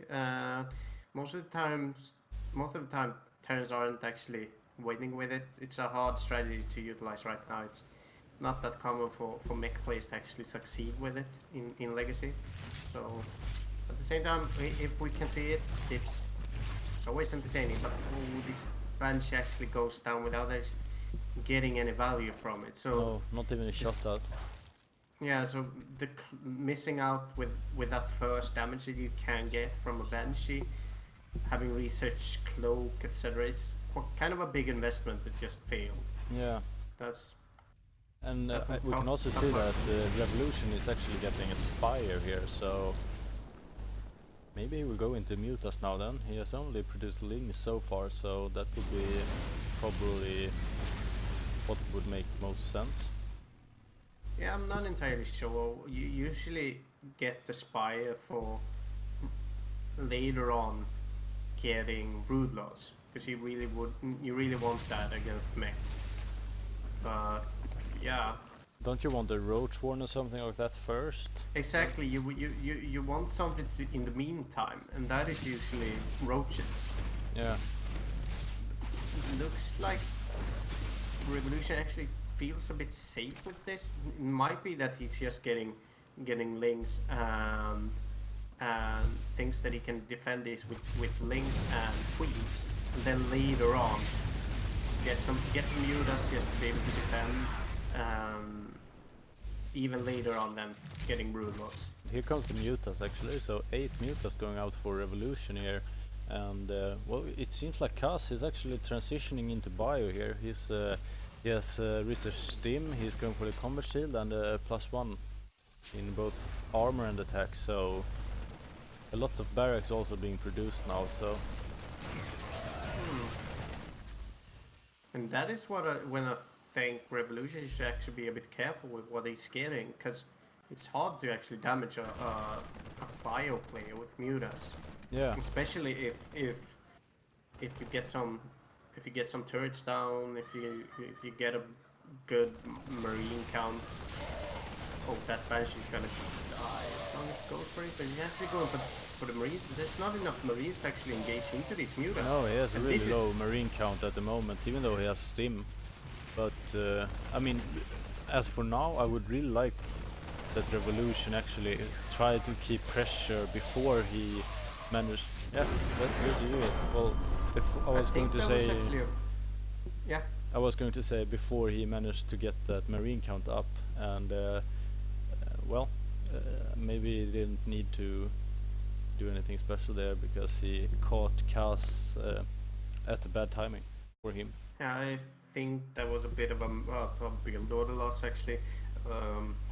Kaz tried to go for an early Banshee push, failed with that first Banshee, which is really big.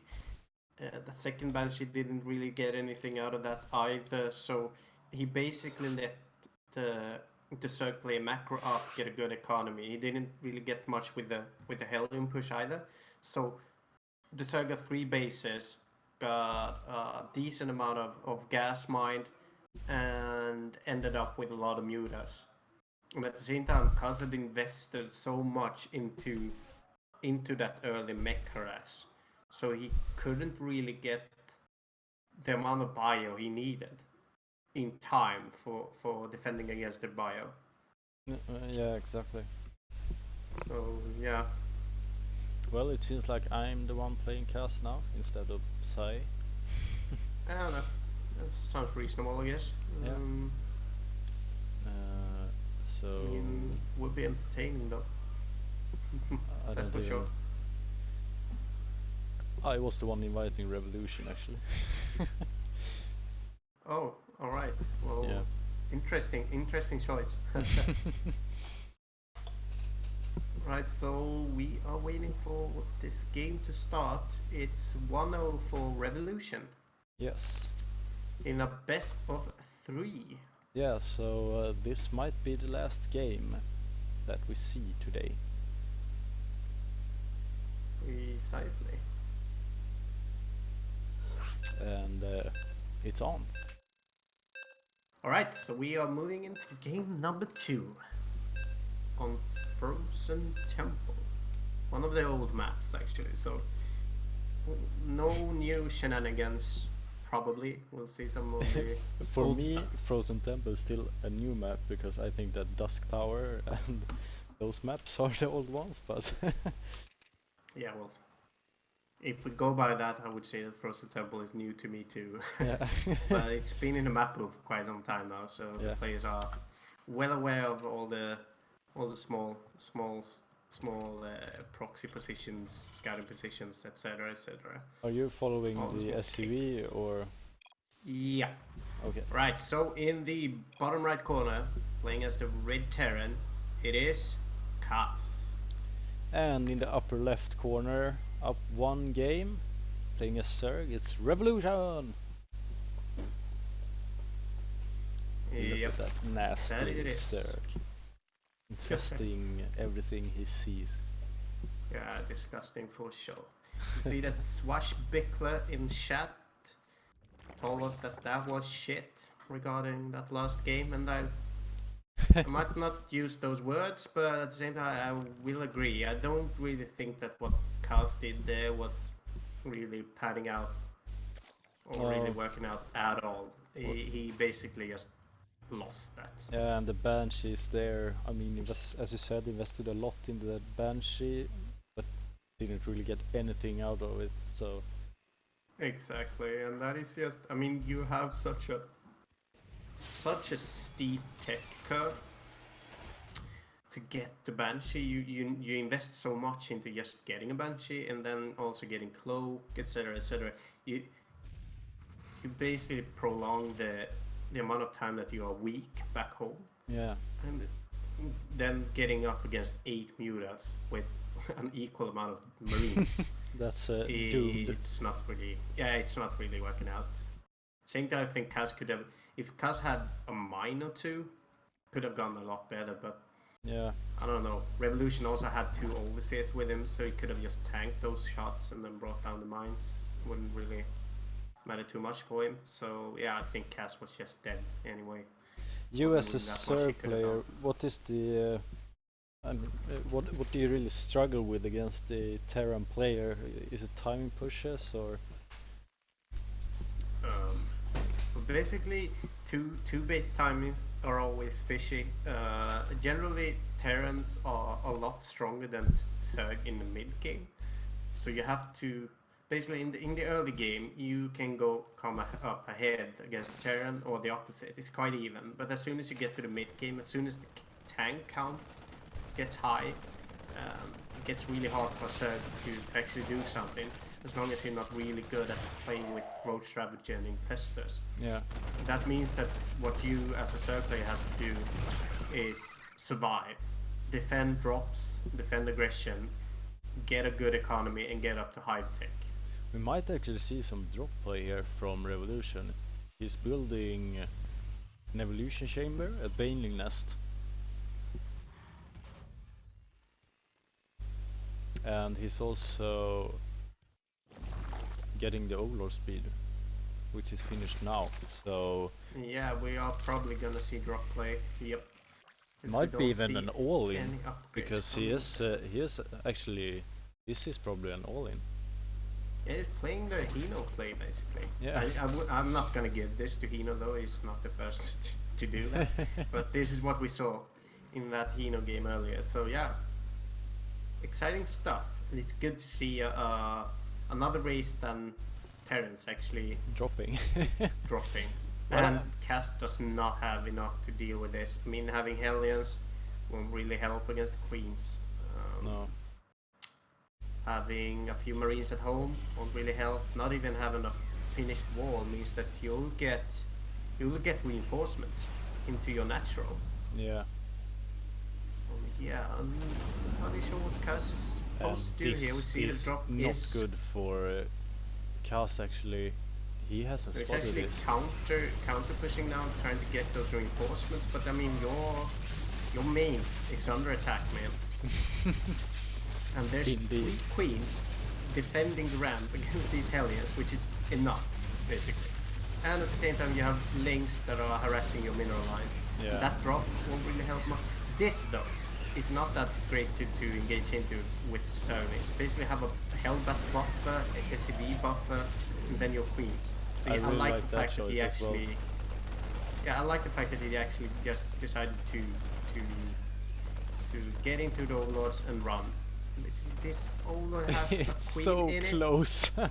What is it? Oh, 2 that was so HP? close. He's gonna die now though. Yeah. And that was a queen that actually had basically a transfuse ready as well. Yeah. It had a transfuse. So, bit of a mistake. Yeah, but look at the be main honest. entrance here. I think there's a lot of banelings there at the wall. So Yeah, if he and, can breach this, I mean, those and some banelings. big hits to the Hellbats as well. I mean, But they are so it's strong basi- against the Lings. Yeah, but I mean, he gets rounds on the Hellbats. He's brought down a couple of the Hellbats. He's brought down 2 supplies. A third one almost going down as well. He is attacking with the queens in the front, killing these Marines. But it basically It's a bit of an feels- all-in, but Kaz has lost a lot of workers. He's down on production. He's down on supply. Well, it So a lot feels of losses like there, but he Revolution. Yeah, it feels like Revolution actually didn't have enough larva to reinforce his unit. Because he was floating a lot. He had like 800-900 minerals there. Yeah, having 1.5 base fully saturated. Yeah. It's kind of hard to actually get enough units out of that. So yeah, I'll have to agree with you. He did not have enough lava, and he's not going to have an easy job now either. I mean, what we can see here though is actually baneling The drops. baneling drops We are do- so strong here. But Yeah, but he doesn't really connect with the Hellbats, which means that the Hellbats can clean up the links. But these queens are so freaking strong. yeah, but also Look at freaking that. slow. Yeah, off creep. But that is what you have your drop zones for. Question now though, is he gonna get any drones from this? He got 2 drones. 4 Not actually that in much. total. But maybe I got think that that earlier. was from earlier. I mean, he got 2 drones out of that. Right, so Revolution is again going to attack.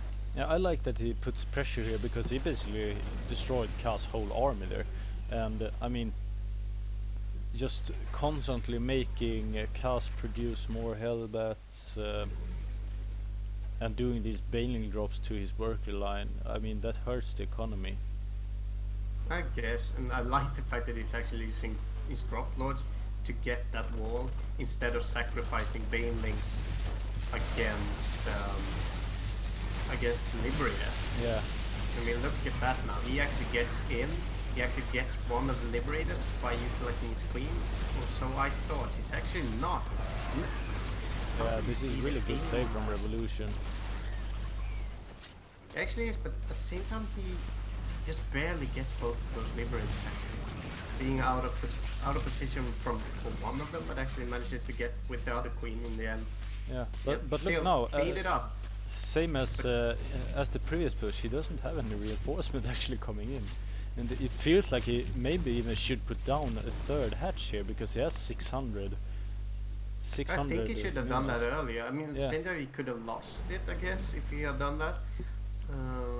But yeah, he needs more lava, and he won't really get out of that position No. by just continuing on the same path, because Lings and Banelings are not lava efficient enough. You need more lava. And soon the stim here is ready as well, and some really good splitting here though from Kas, but I mean there are so many banelings and links being dropped here, but still easy defend there for him. Yeah, do see that he actually loses a couple of, and actually loses that Baneling. That's quite big. But these workers are gonna get killed, and that is Maybe? No, actually not. two The mules mules. with no health. I thought so. Yeah, that is still quite big. I mean, he is doing a lot of economical damage, and we can see right now, for the first time, Revolution is actually getting some more drones. Yeah. He should really get a third hatchery, though. And that's why he's struggling actually, I think, to break the defense of Chaos. But at the same time, as you said, he's doing a really good job to actually hurt the economy of Chaos.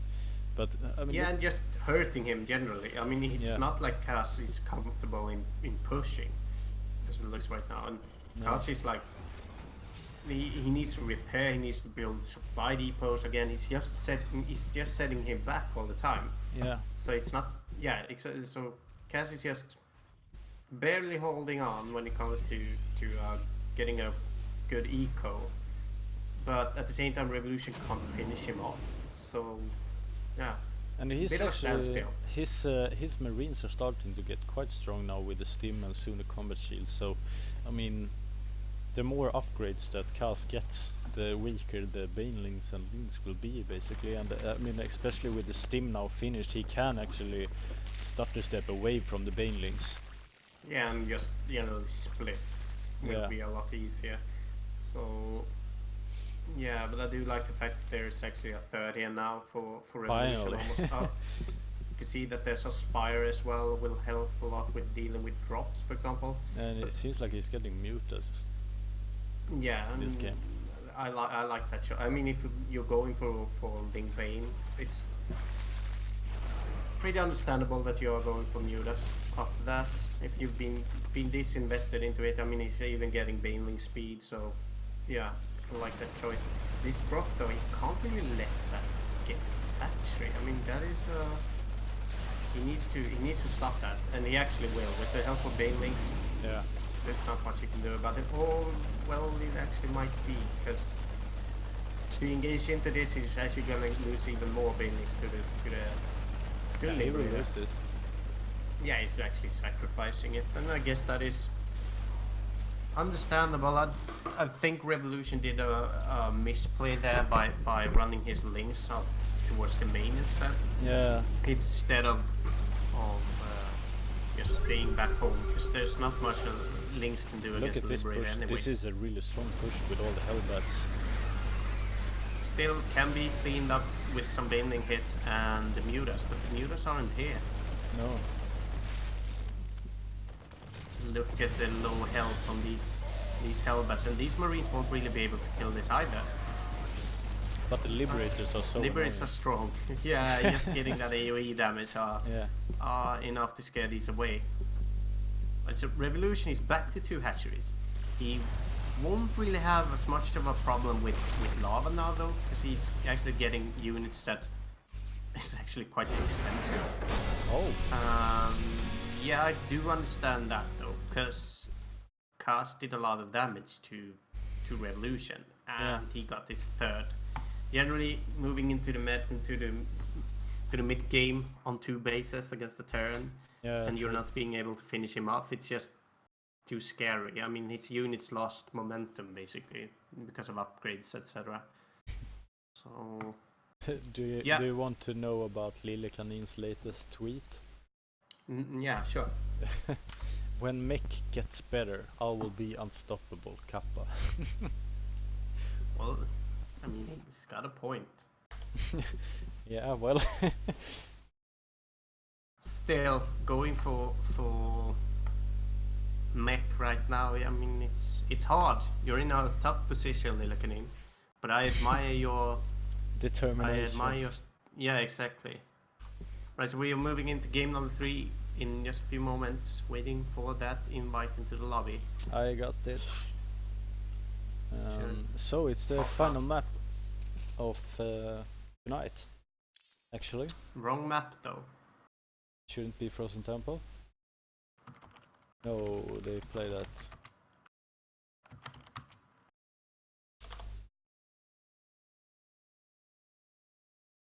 Yeah, let's just hope that Kaz sees it. I'm glad just noticing it now.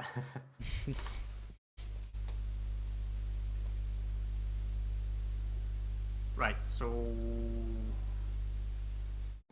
yeah, basically.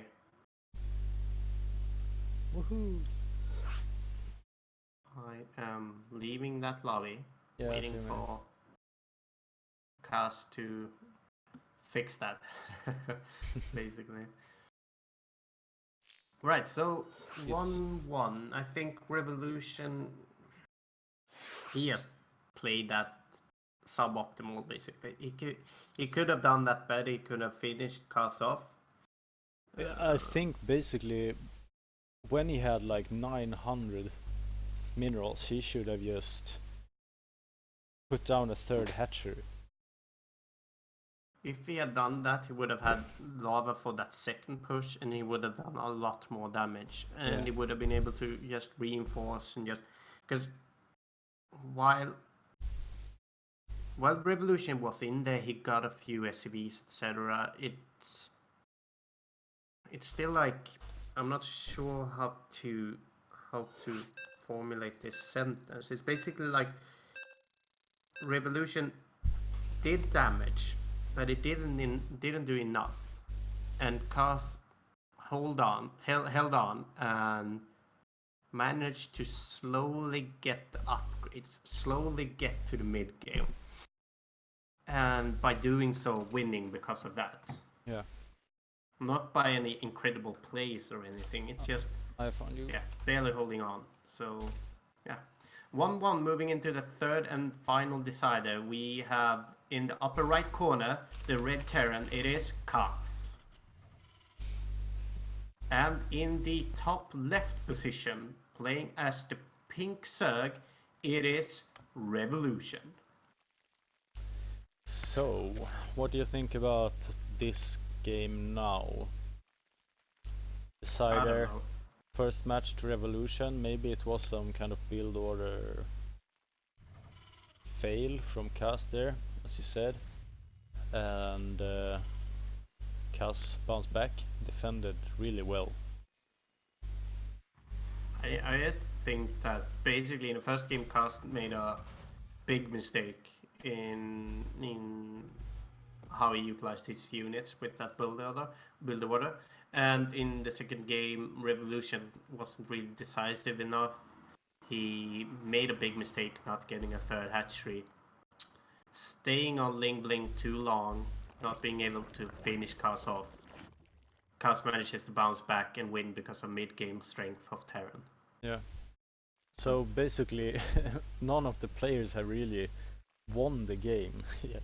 Rather No, the- exactly. And if you compare this to Revolution versus Erendil, their Revolution played that really well. He defended really well and played it safe and won. yeah. And in the finals, I have to say that none of the players have actually made any super good impression on me. It's basically just been Some mistakes. capitalizing on the opponent's mistakes, basically. Yeah. And I guess that's a way of winning as well, but maybe not Yeah, as safe. yeah, of course. Exactly. It's not as impressive, and it's not as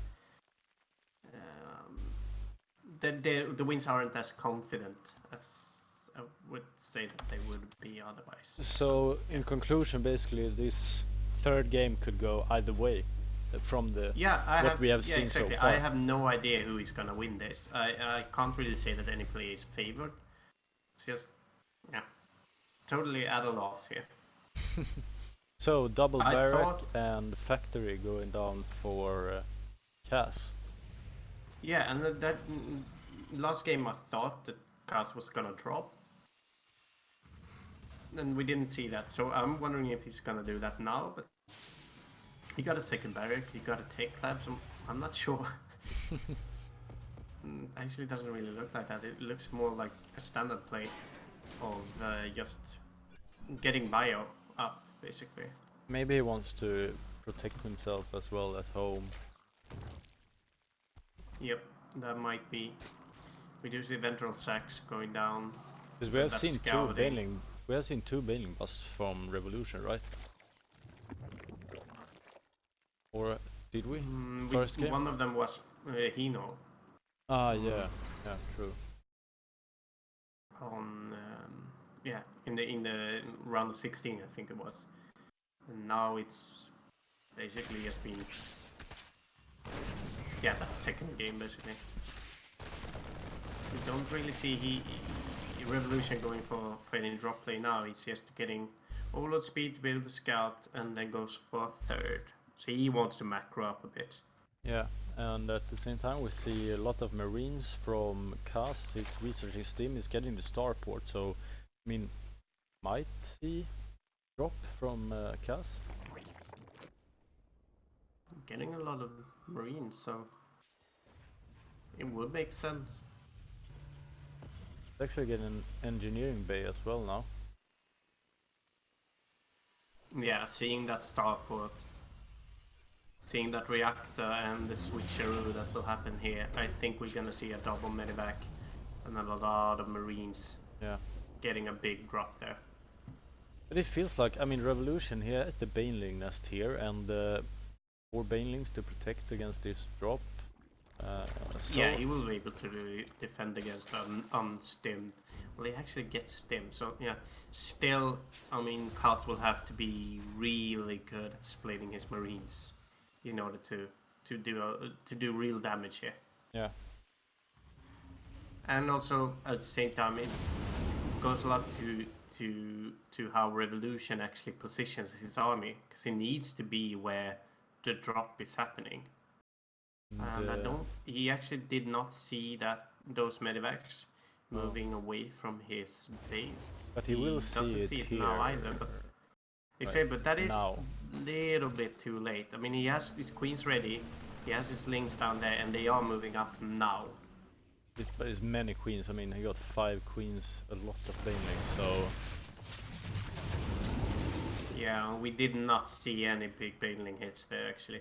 Good play there for Cass, just basically boosting away from now. Actually decides to move in again. The hard part here is while he's up against the wall like that, he can't really split against banelings, so he has to get away from there. And that is now as well. exactly, that is what he's risking. He's risking losing medevacs, and that is big, losing a medevac full of Marines. yeah. And here comes 2 It's more second. medevacs. Yes, we actually see a multi-pronged drop play here from Cass this time. The Spire is soon finished here for Evolution, and if he's able to get some mutas out, It he's will so be ready easier for for him to defend, that's for sure. yeah. And now he goes again with that small drop. Not very many Marines, can't really see. He's able to get Bean actually, but he's trying to do some splitting here, but I mean, I don't know. Oh, and he actually managed to get Banelings this time, and that is big, because And these Marines are really killing a strong. lot of links.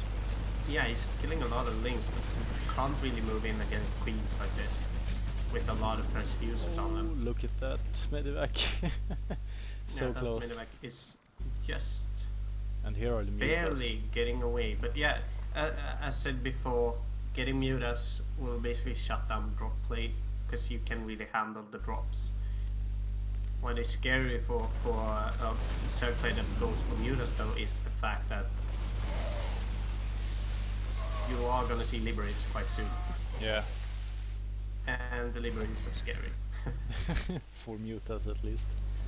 Precisely. We don't see any Liberates yet though. He has 2 medevacs queued up, so it will take some time until those Liberates goes up. And while that is, Seems like he is actually going Revolution for mines can- instead. Because he's continuing with... good for defending, I guess, but still not as mobile as Liberators. Yeah. Liberators are basically what shuts down Muta play, so I think we're gonna see Liberators eventually, at least Cars, as long as he wants to defend against And it. he's actually trying to get Baning speed here as well. Maybe he just wants to...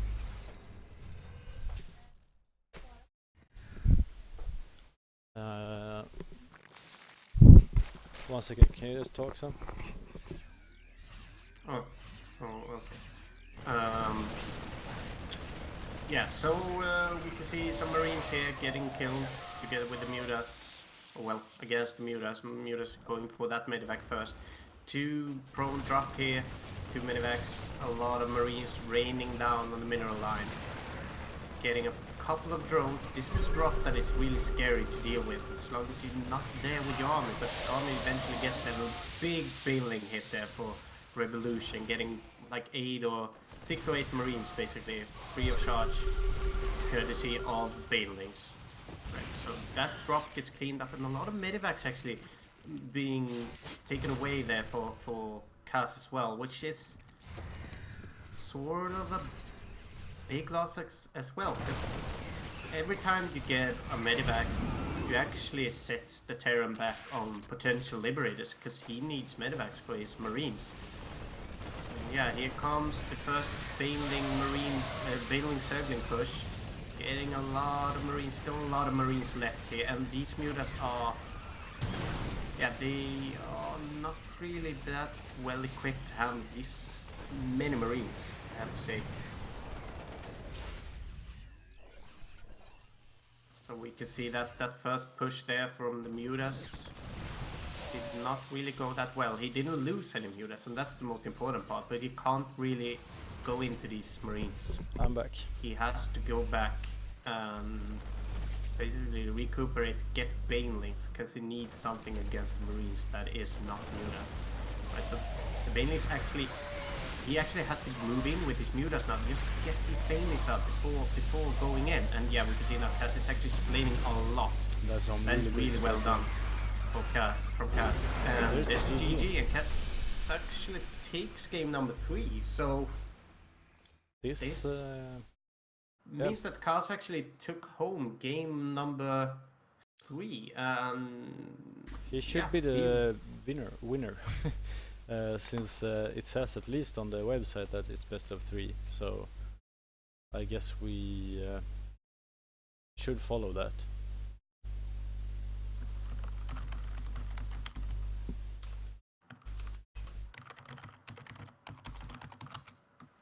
Yeah, so Cass actually takes home Go 52 Thursday Cup. Congratulations to him. I guess well deserved. I mean, he did do a pretty good play going into the finals, and then none of the players didn't really impress me in the finals to begin with, but that third game actually we did see some of the big strength from both of the players. I mean, some really good splits there from Cars, some good mute and micro control. Yeah, just interesting to see Mute and Lingbane. I know it's hard to play with it in Legacy of the Void, and still enjoy watching it, and props for that. Also props for Cast trying to go for that mech play in the first game. Like that as well. So yeah. Well, anyhow, that is everything from us for tonight. Yes. Understandable that we didn't really reach that high of a view count tonight. I mean, we're up against some big competitors and a really big tournament that is DreamHack. Also, actually going straight up against Bunny and Snoot is not really that favorable. I would actually love to see that map, see that game as well. So I do two not of our blame favorite any players as well, at least for me. Exactly. So yeah, we are now going to basically just say our goodbyes. I actually see that we got 2 follows now. I should probably pay some attention to the chat in the end here. Swashbickler and Human Hangover, thank you so much. Yeah, thanks a lot for following. Really appreciate it. We are so close to 200, as Max just wrote as well. So yeah, every single follow gets us one step closer to that 200, which is a big. I guess that is a big appreciation from the community that we are doing decent at least. And let's hope we can get some better hardware so we can provide a really good stream soon. Yeah, and then general some more continuity with streams and casts would help a lot as well. So yeah, okay, we don't really have any announcements as of right now. Just if you enjoy our stream for tonight, just throw in that follow, as some of you did, which are very nice. Thanks a lot. Yeah, thanks a lot for that. And that's it for us for tonight. Thanks for tuning in, and have a great weekend. And don't forget to watch some high quality games in DreamHack during the weekend. Yeah, exactly. DreamHack Valencia looks promising. Right, that's it for us. Yes, thank you. Bye bye. Take care. Bye.